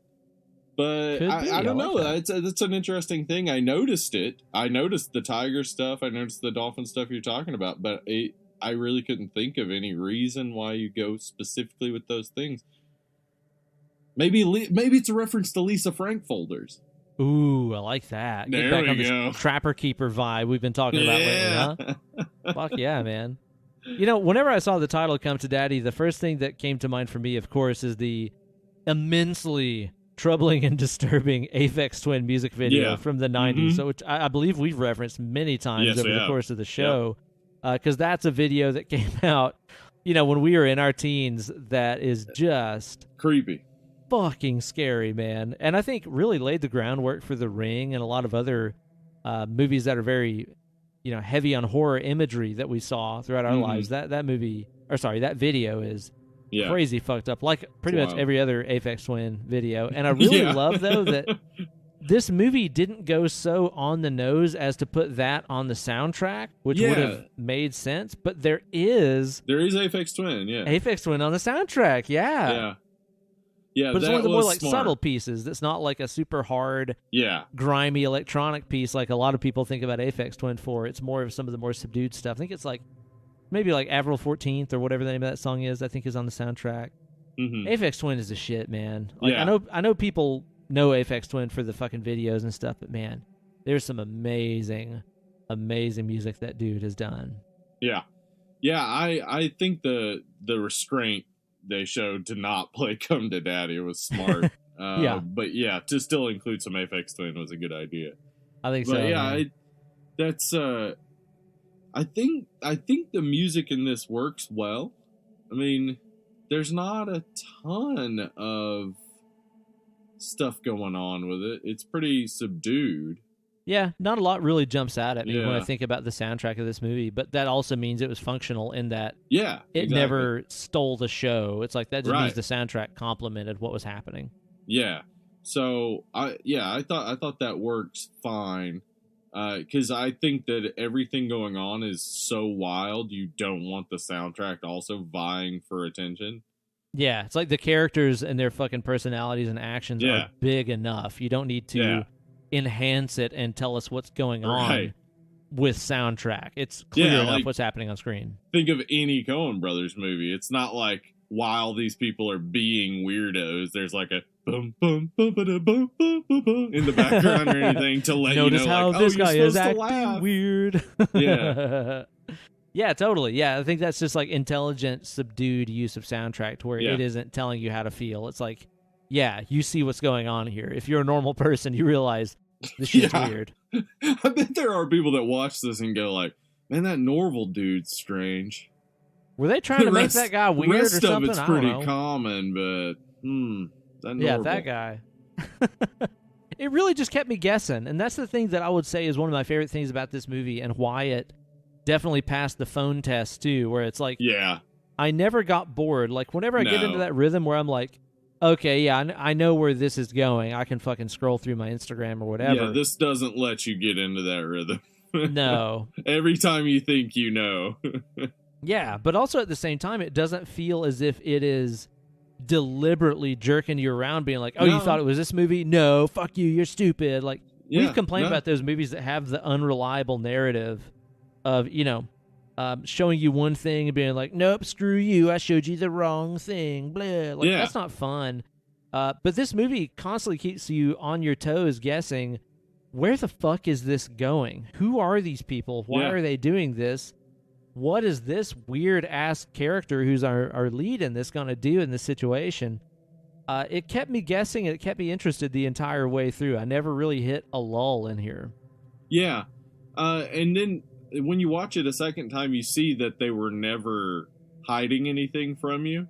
Nope. Like, yes, Gordon is lying and just accepting that he's his dad, but we know pretty quickly from that phone call, like, something's up with him. Like, there's never any moment where it really does feel like the rug gets jerked out from under you.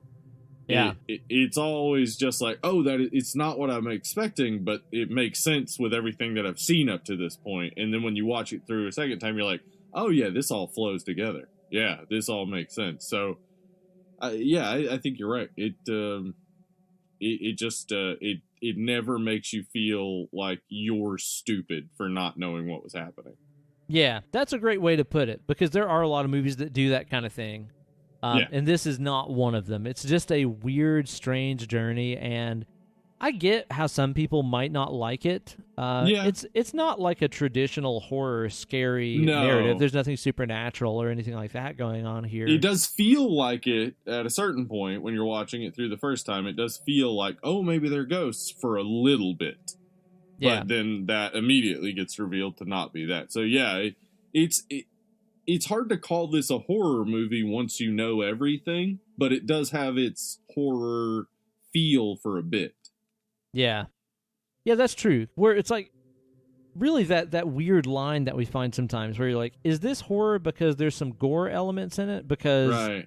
I mean, there's that incredible headshot scene in Burn After Reading by the Coen brothers. And that's not horror. No, it's not horror. So it's Yeah. like, is this really horror exactly? It's hard to Yeah. say. It's got dark humor, but yeah, I would say overall this is not a horror movie. It does probably fit though into thriller pretty easily. Like it is Hitchcockian in ways, and the ways it plays out, the just the crime in the background and whatnot. But it's only a horror in the moment when you don't know what's happening, but once you know everything that's happening, it is very much a crime thriller with dark comedic elements to it and some good gore. Yeah. Much more in line with like a Jim Jarmusch movie or a Coen Brothers kind of movie to me than thinking of it as a traditional horror flick. But dude, I was so pleasantly surprised. Like from the trailer, I was intrigued. I liked that the father-son narrative. It creeped me out. It made me feel like, okay, this is going to be a disturbing kind of flick. The trailer makes it look like it's going to be a lot more fucked up and like psychologically weird than it really is. And then when we started the actual movie, and like I said, it's like within 20 minutes, that guy's dead, and the movie is going in a completely different direction. I was totally okay with it. I was like, okay, this is not where I thought it was going to be going, but that's fine. Where are you going? It had my interest. It had me. It had me gripped the whole time and just guessing what the fuck was going on here. I think I actually have several times in my notes for the movie, like, WTF is going on? I'm like, I have no clue where this is going. Which, especially in the genre of horror, we run into so many movies where you're just like, oh yeah, I know what this movie is within 15 minutes. And it's not interesting anymore. But this movie kept me guessing the whole time. So, I don't know, man. I really enjoyed it. Do you have any final thoughts or other observations about it you want to point out? I mean, I think we're right in line on this one. Because, I didn't even watch a preview. But I just, heard people talking about really enjoying it. We had been recommended it on the Facebook. And I think even somebody sent it on Instagram as well. So I didn't know what to expect. Just looking at the cover, I was like, I think this is probably going to have some comedy to it. Like there was just something funny about Elijah Wood's expression on the cover. And his fucking haircut. Yeah. So I expected maybe a little bit of comedy. Getting into it, I was like, okay, this is maybe darker and more serious. It kind of felt like it might have a Lighthouse type of tone where these two are going to be like going at each other for a while, and then more things will progress. I felt the same thing. Like it kind of reminded me of the Lighthouse a little bit at the first, where you're like, okay, you got the young scrappy guy and the old hardened, weathered piece of shit dude that's kind of like maybe gaslighting him in a lot of ways. Yeah, and the one guy is drinking, the other guy says he doesn't drink. Oh yeah, that's right. Yeah, I thought, okay, so eventually, he is gonna drink, and there's gonna be some of that, and blah blah blah. So I was thinking, okay, I'm interested. Like, it's obviously maybe similar to the Lighthouse, but let's see where it goes. And then 20 minutes in, Stephen McHatty's character Gordon dies, and I'm like, all right. And then they start doing like some pipe noises and stuff, and I'm like, is it a ghost thing? Like, really just being drug along by the movie and really just constantly questioning what's happening, and enjoying it. Like I never felt like the movie was making fun of me. Never felt like the movie was talking down to me. It was just like, we're on a level. I'm with you. You do what you're gonna do, because it's entertaining, whatever it is. So I enjoyed all of it in a lot of ways. I think, it's not a horror movie. I have seen it labeled as part horror. I think it does fit much more into the purer realm of thriller, not just calling it a thriller so you don't have to call it a horror movie, but it really does fit much more into thriller. but it's great. Acting's great. Story plays out really funny and fun. The effects are gruesome and good. I really enjoyed this movie, and it's entertaining. Like, aside from having a pretty solid message about, fathers and sons, or fathers and children in general, just that millennial feeling of disconnection with fathers, I think is pretty common, and this deals with that. So I liked all that. I enjoyed it a whole lot. If I'm giving this a score, oh shit, it's probably like an 8.5 or so for me, because this was just really fun and entertaining. Yeah, I feel that entirely, man. It's like you said. I enjoyed the themes in this. I enjoyed it showing that, nobody in this world is without fault. It's like what's his name? Norval. Thank you. I just fucking blanked on it. Norval is like a flawed character. It's like he's a liar and makes up these things about himself. Yeah. Also, the people that raised him have very questionable backgrounds and stuff. Right, yeah. It's like, it really shows you that it's like, this isn't a movie going like, oh, fucking poor millennials, Gen Xers, whatever. Like, oh, your daddy's abandoned you, blah. It's like, well, you guys aren't fucking perfect either, okay? Like, this movie is really just about a bunch of shitty, dumb people that happen to have been related to each other. It's like nobody here is without fault except for probably Gladys. She seems okay. Yeah. Gladys seems to be a good person in general, and everybody else is just bonkers. Bonkers, gray area.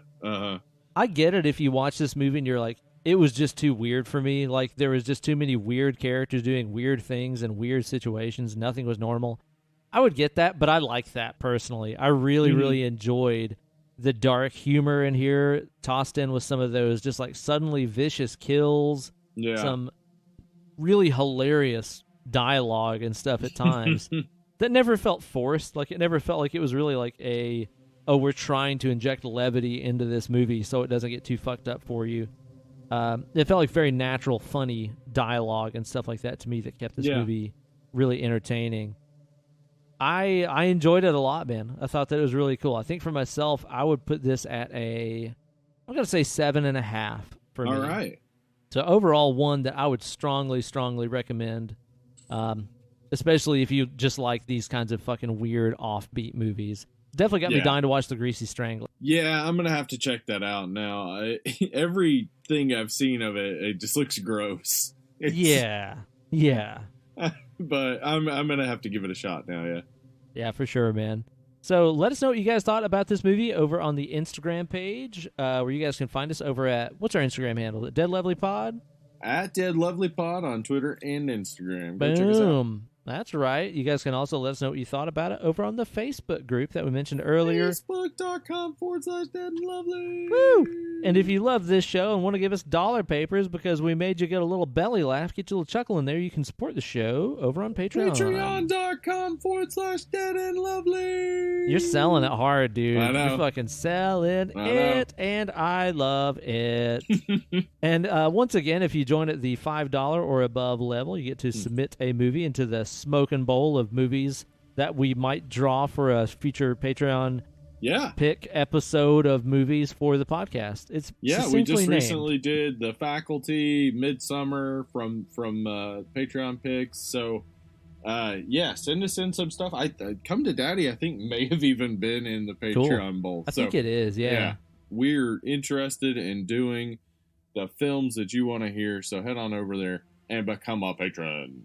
That's right. And be sure to tune into the show next week, where we'll be talking about a horror heavyweight, Steve. This is one of those ones that I am shocked that we have not covered on the show yet. But, we record this right now on September 1st. That means it's officially Halloween, obviously.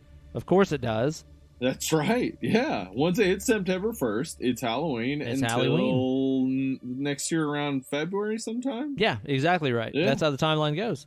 Yep. So we're going to be covering a horror heavyweight and talking about the OG, not that remake bullshit. We're going to be talking about the original Amityville Horror. Get out. Oh, shit. That's what it says. Yep. That is what it says. I'm excited to watch this one because it's been a couple of years since I saw it, honestly. But I remember really liking it. Yeah, it's been a little while for me. As a kid, it scared me pretty heavily. Specifically, the scene in the little girl's room with the eyes on the other side of the window. Yeah, that really scared the shit out of me as a kid. So I'm excited to get into this movie and talk some shit about Ed and Lorraine Warren again. Woo! Yeah, we get to talk shit about them so fucking much on this show. Yeah, we'll take any opportunity cool. we can. Yeah, for sure. So be sure to tune into the show next week. We'll be talking about Amityville Horror, catching up on all the shit we've been watching, and having ourselves a good old time and getting a pull of a tasty beer. So, ooh, buddy, check out that episode whenever it drops. Thank you guys so much for the support on Patreon and stuff. It really means a ton to us. It does. This is our kind of weekly just chat vacation, but hey, this shit does cost money to do. So it does, yeah. You know, so your guys' contributions and stuff on Patreon really do make a difference. So thank you guys so much for those. Hope everybody out there is staying healthy, wealthy, and wise and keeping those goddamn hands clean. And your ass. Wash it. Wash that ass while you're at it. And tune into the show next week. We'll catch you guys then. I've been Uncle Steve. I've been Hollywood Ben. And we're dead and lovely. We'll catch y'all later. Bye.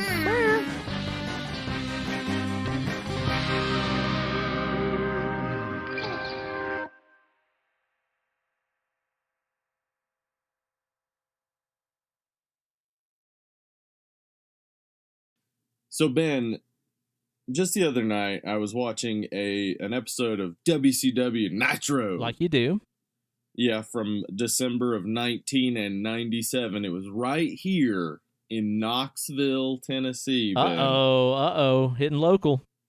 Uh-huh. And somebody was holding up a sign that said, "I enjoy wrestling." And I thought immediately, this person fucking gets it. They tell it like it is. They do. Like, I mean, I need to know who it is, and I think we have enough reach locally to find out what genius wrote "I enjoy wrestling" on the sign. Because I know in 1997, this is like right when basically everybody at a wrestling show had a sign, and I was so irritated with it. And I'm pretty sure that's what this person was trying to get across with their "I enjoy wrestling" sign. Just like how stupid it is that we all have signs. Now, it may be that I meet this person and they turn out to be the most genuine individual who's just flat out about how they feel about everything. Yeah. But I'd like to find out. I just need to know. I need to know. I'd like to meet that person and be like, "Hello, do you enjoy wrestling?" And find out, like, where we go from there. He might be some, like, hipster turkey, though, that was just like, no, of course not. I bought the tickets and made the sign and stuff just to be ironic, really. I did it for the lols. My family thought I enjoyed wrestling, and they bought me tickets for my birthday. I had to make it look like I was there to have a good time and that I enjoyed it, so I decided to write "I enjoy wrestling" on some poster board. Huh. Then I just take my drink, turn it upside down, spill it in the floor, set it down on the table angrily, and walk out. That'll show son him. Of a bitch. I thought we were kindred spirits. I also enjoy wrestling. Thank you. Non-ironically.